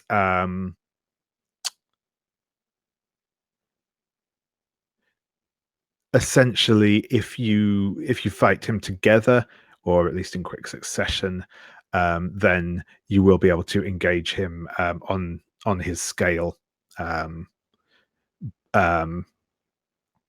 We will probably, I think the way we'll probably do this is you can either like do something to give a comfort and support to someone else to prep them up for doing the finishing blow, or you can simply duel him in the knowledge that until sort of the last one of you to go, you will lose, but choose how you get taken out. So I think that's Does he have henchmen left at all, or have we gotten rid of them? Yeah, I mean there will be some strategic henchmen around, certainly. So I think they're the ones that I would want to take on. Cool. Yeah, that sounds good. So yes, he heads down this, flanked by a few of his remaining forces. He says, "Well, you have put up quite the resistance, but your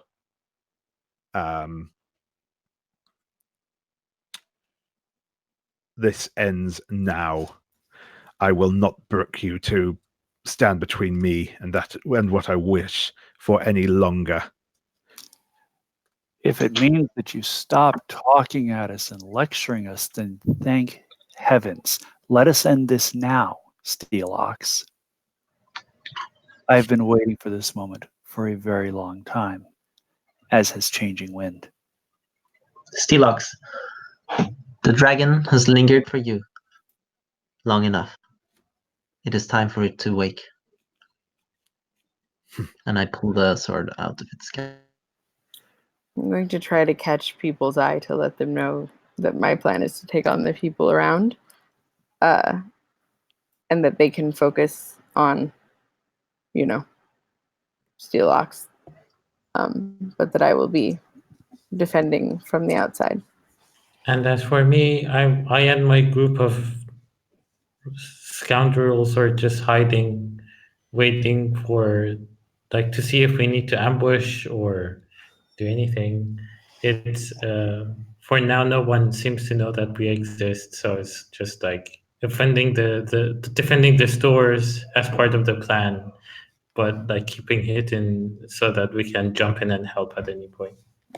Yeah, and as the fight starts, my band of kitchen staff will, with mighty shouts, join the fray and wade into some of these lesser thugs, and hopefully high thou will get in at least one good blow with a frying pan, or what I guess whatever the Chinese equivalent is. Cool. So, in fact, if we want to start off there, Stephen, if you want to go for a deal with troops as you're leading your plucky band of kitchen staff. That is a 12. Nice. So, you you get to describe how this looks as you sort of take out the first wave of his. Yeah, that's exactly it. But basically, what I just said, I've organized this troop of kitchen staff into a very loosely disciplined fighting force, and they're armed with brooms and wooden spoons and various kitchen paraphernalia, and these trained fighters who are used to dealing with trained troops. They're just unprepared for the savage viciousness with which this kitchen staff is attacking them, especially since some of them are children and they're much shorter than the usual opponents they're used to fighting, and we just swarm over them, and their discipline completely breaks down. Yeah. And as you look back towards the inn, bathed in the light of the full moon, you see Madame Lau leaning on her glaive, catching her breath. And as she sees the staff driving back this group of assassins, you see, just for a second, very faint smile breaks across her face before it disappears again. Cool. The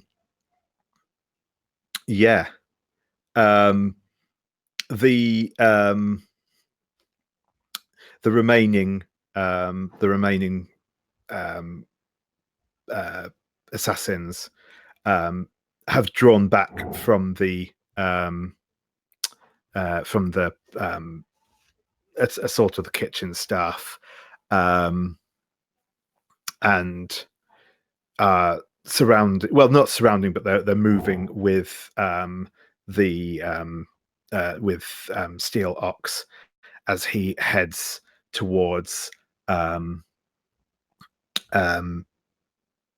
Jin and Changing Wind.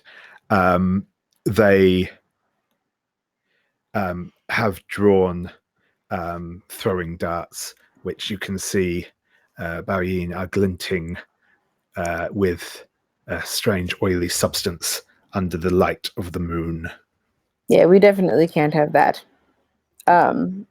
So I'm going to do a variation of what I did in the inn, but a much more fantastical one, assuming I roll well enough to do it. Yep. If you want to roll and then see how it goes. And what do I roll for this one again? Again, it's with your style element. Okay. So that's an 11. That's perfect. You yes, I believe the specific description of this on a 10 up is you defeat them, and on a 10 plus you do so easily. Describe how it looks. So I throw my scarf into the air again, and like the first time, it makes all kinds of interesting patterns, which sort of distracts everyone for a second. And it looks like it's flowing one way. And then it sort of flows the other way, almost as though the wind has changed. But the tail of the scarf has remained near me, and I actually step onto it, and I sprint up the scarf as though it were a road or a ladder, and I follow its twists and turns. And since I was on the ground after having my first altercation, I've picked up a bunch of rocks, and I sort of, just on the tips of my toes, run along my scarf and drop rocks on the heads of all of the henchmen, stopping, not stopping running, but like interrupting that only as I run over Changing Wind to drop one more Lotus Blossom, and then getting the rest of them out with the stones, and landing in a tree and retrieving my scarf to wait and see what happens next. Perfect. Cool. Yes.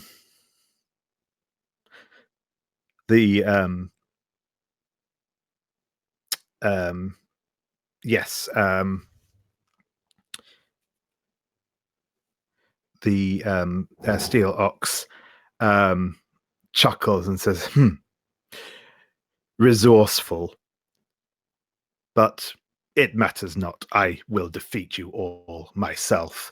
And he pulls a pair of matched axes from his back and begins to spin them, building up momentum as he does.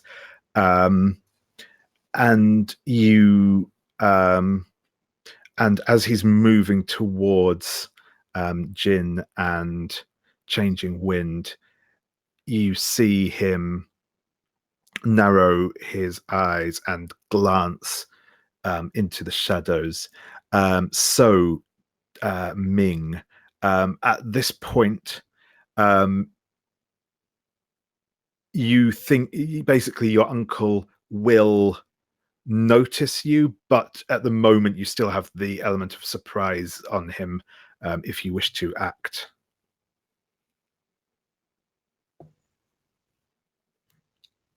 So we've all agreed that this is like Changing Wind and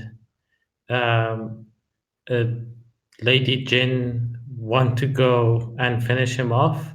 At this point, I'm mostly trying to engage enough to like weaken him or tire him out a bit.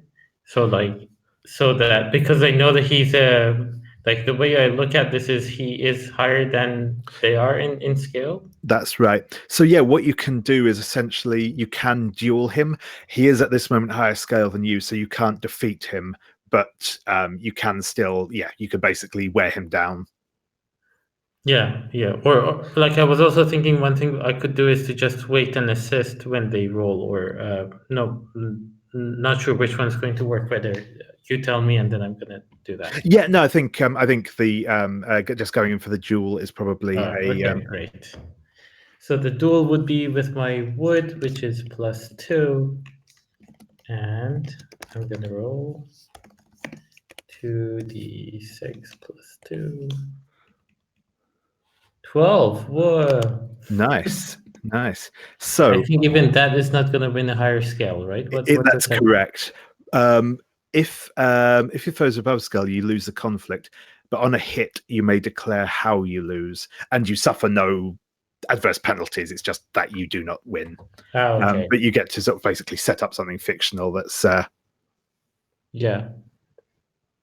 So I guess as soon as I realize that he has some idea that that I'm waiting there, I think I'm going to lose the element of surprise. So I yell out, and then I and the band of scoundrels that I've gathered together, we leap out and start attacking him from all sides. He is, I guess, initially surprised at, like, where did these people come from? Who are these people my nephew is hanging out with? But once he gets over that initial like as he is recovering from that initial shock, we managed to, I guess, land a few blows. But when he does recover, he is formidable enough that we're like, oh, ow, this is not going to work. And then we withdraw and disband.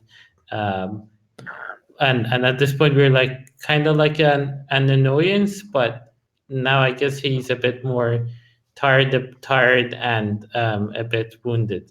I guess you can define how much that is and how that actually means. Yep, he's definitely taken a few cuts and bruises, and he's had to fight hard to push back the Skireem and Ghost Brotherhood and yourself. Excellent, but yes.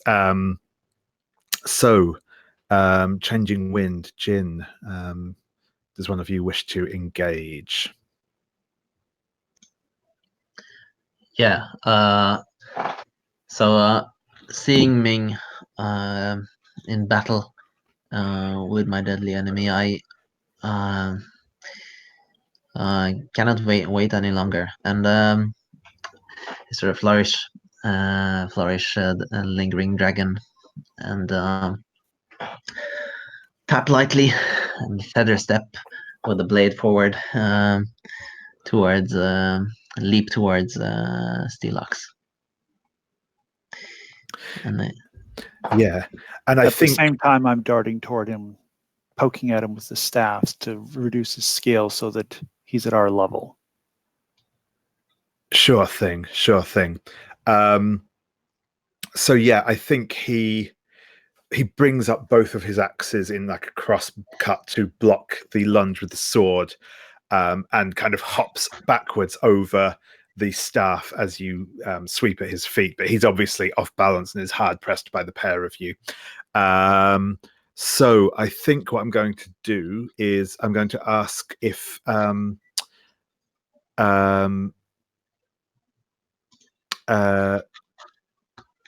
sorry, names again. Jin, if you want to roll a comfort and support for changing wind, and then changing wind can roll the duel on his scale.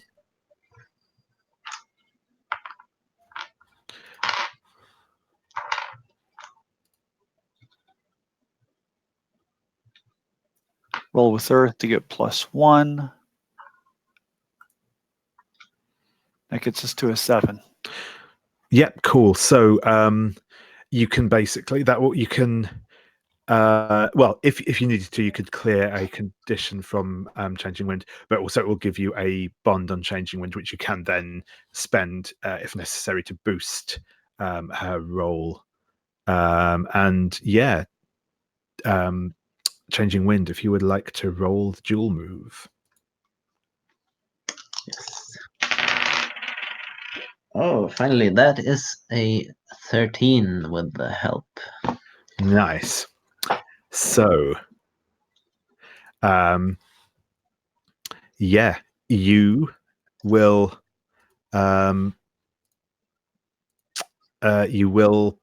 defeat Steel Ox. If you show mercy or let them escape, you can mark XP. Otherwise, and you can also declare a shift in the fiction as well. But you do not have to show the mercy to do the second one, I don't think. Cool. So yeah, let us know how this looks.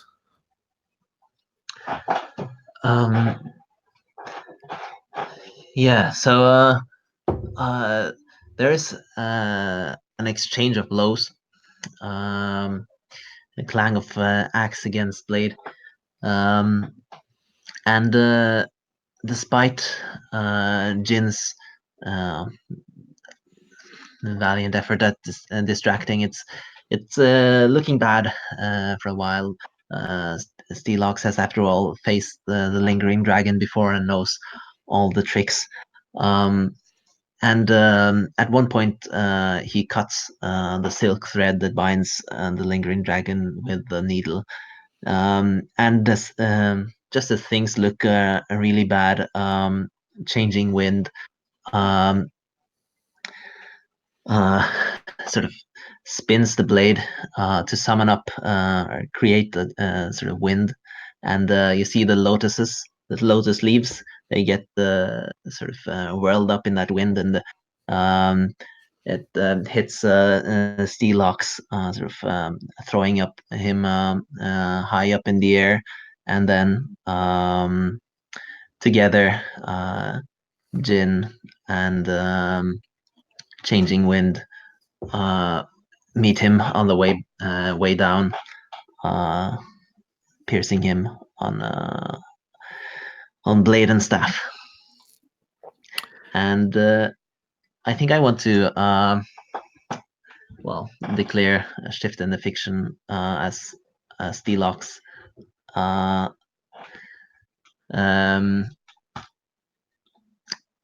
mouths his dying words with a grin, something like, "You fools, your masters, they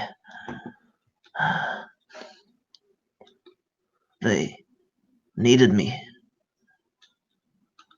They were under my protection, and now the masters of the Jade Lake may truly be lost." Nice. Okay, so I think with those words, we will end the session proper. What I would like, though, is if to get just a little brief epilogue scene from each of you to let us know either the immediate aftermath or some point in the future, something about your character. So, Einar, are you okay to start? Yeah, I think I want, Changing Wind has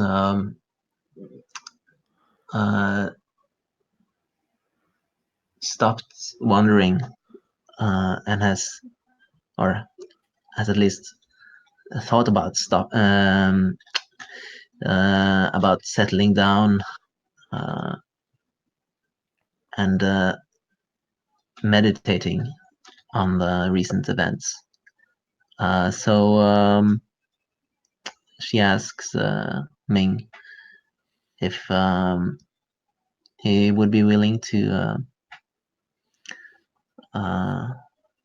make house. Cool. So, well, yeah, I think we will then switch to Ming next. If you would like to give us your little epilogue. Yeah, I think it's really cool to end this like by like in light of what Changing Wind said to with the scene of them building a house together, with like at least with the group there at some point in there. Like, I don't know, this is I imagine this as kind of like a montage where like you see the group coming in and going and like helping, and sometimes like they're hanging out together as this whole project is being completed.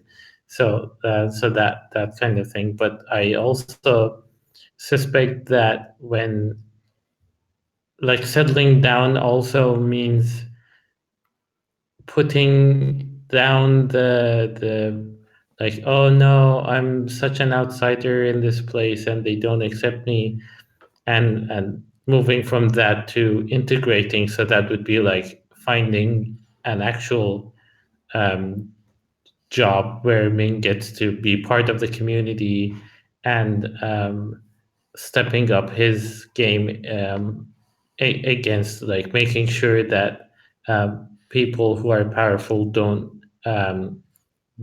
misuse that power, and using this story of virtue versus or like honor versus family or society, sometimes too much, I guess, to inspire people to to go for challenging power when it doesn't when it's not used for good. Cool. Thank you. And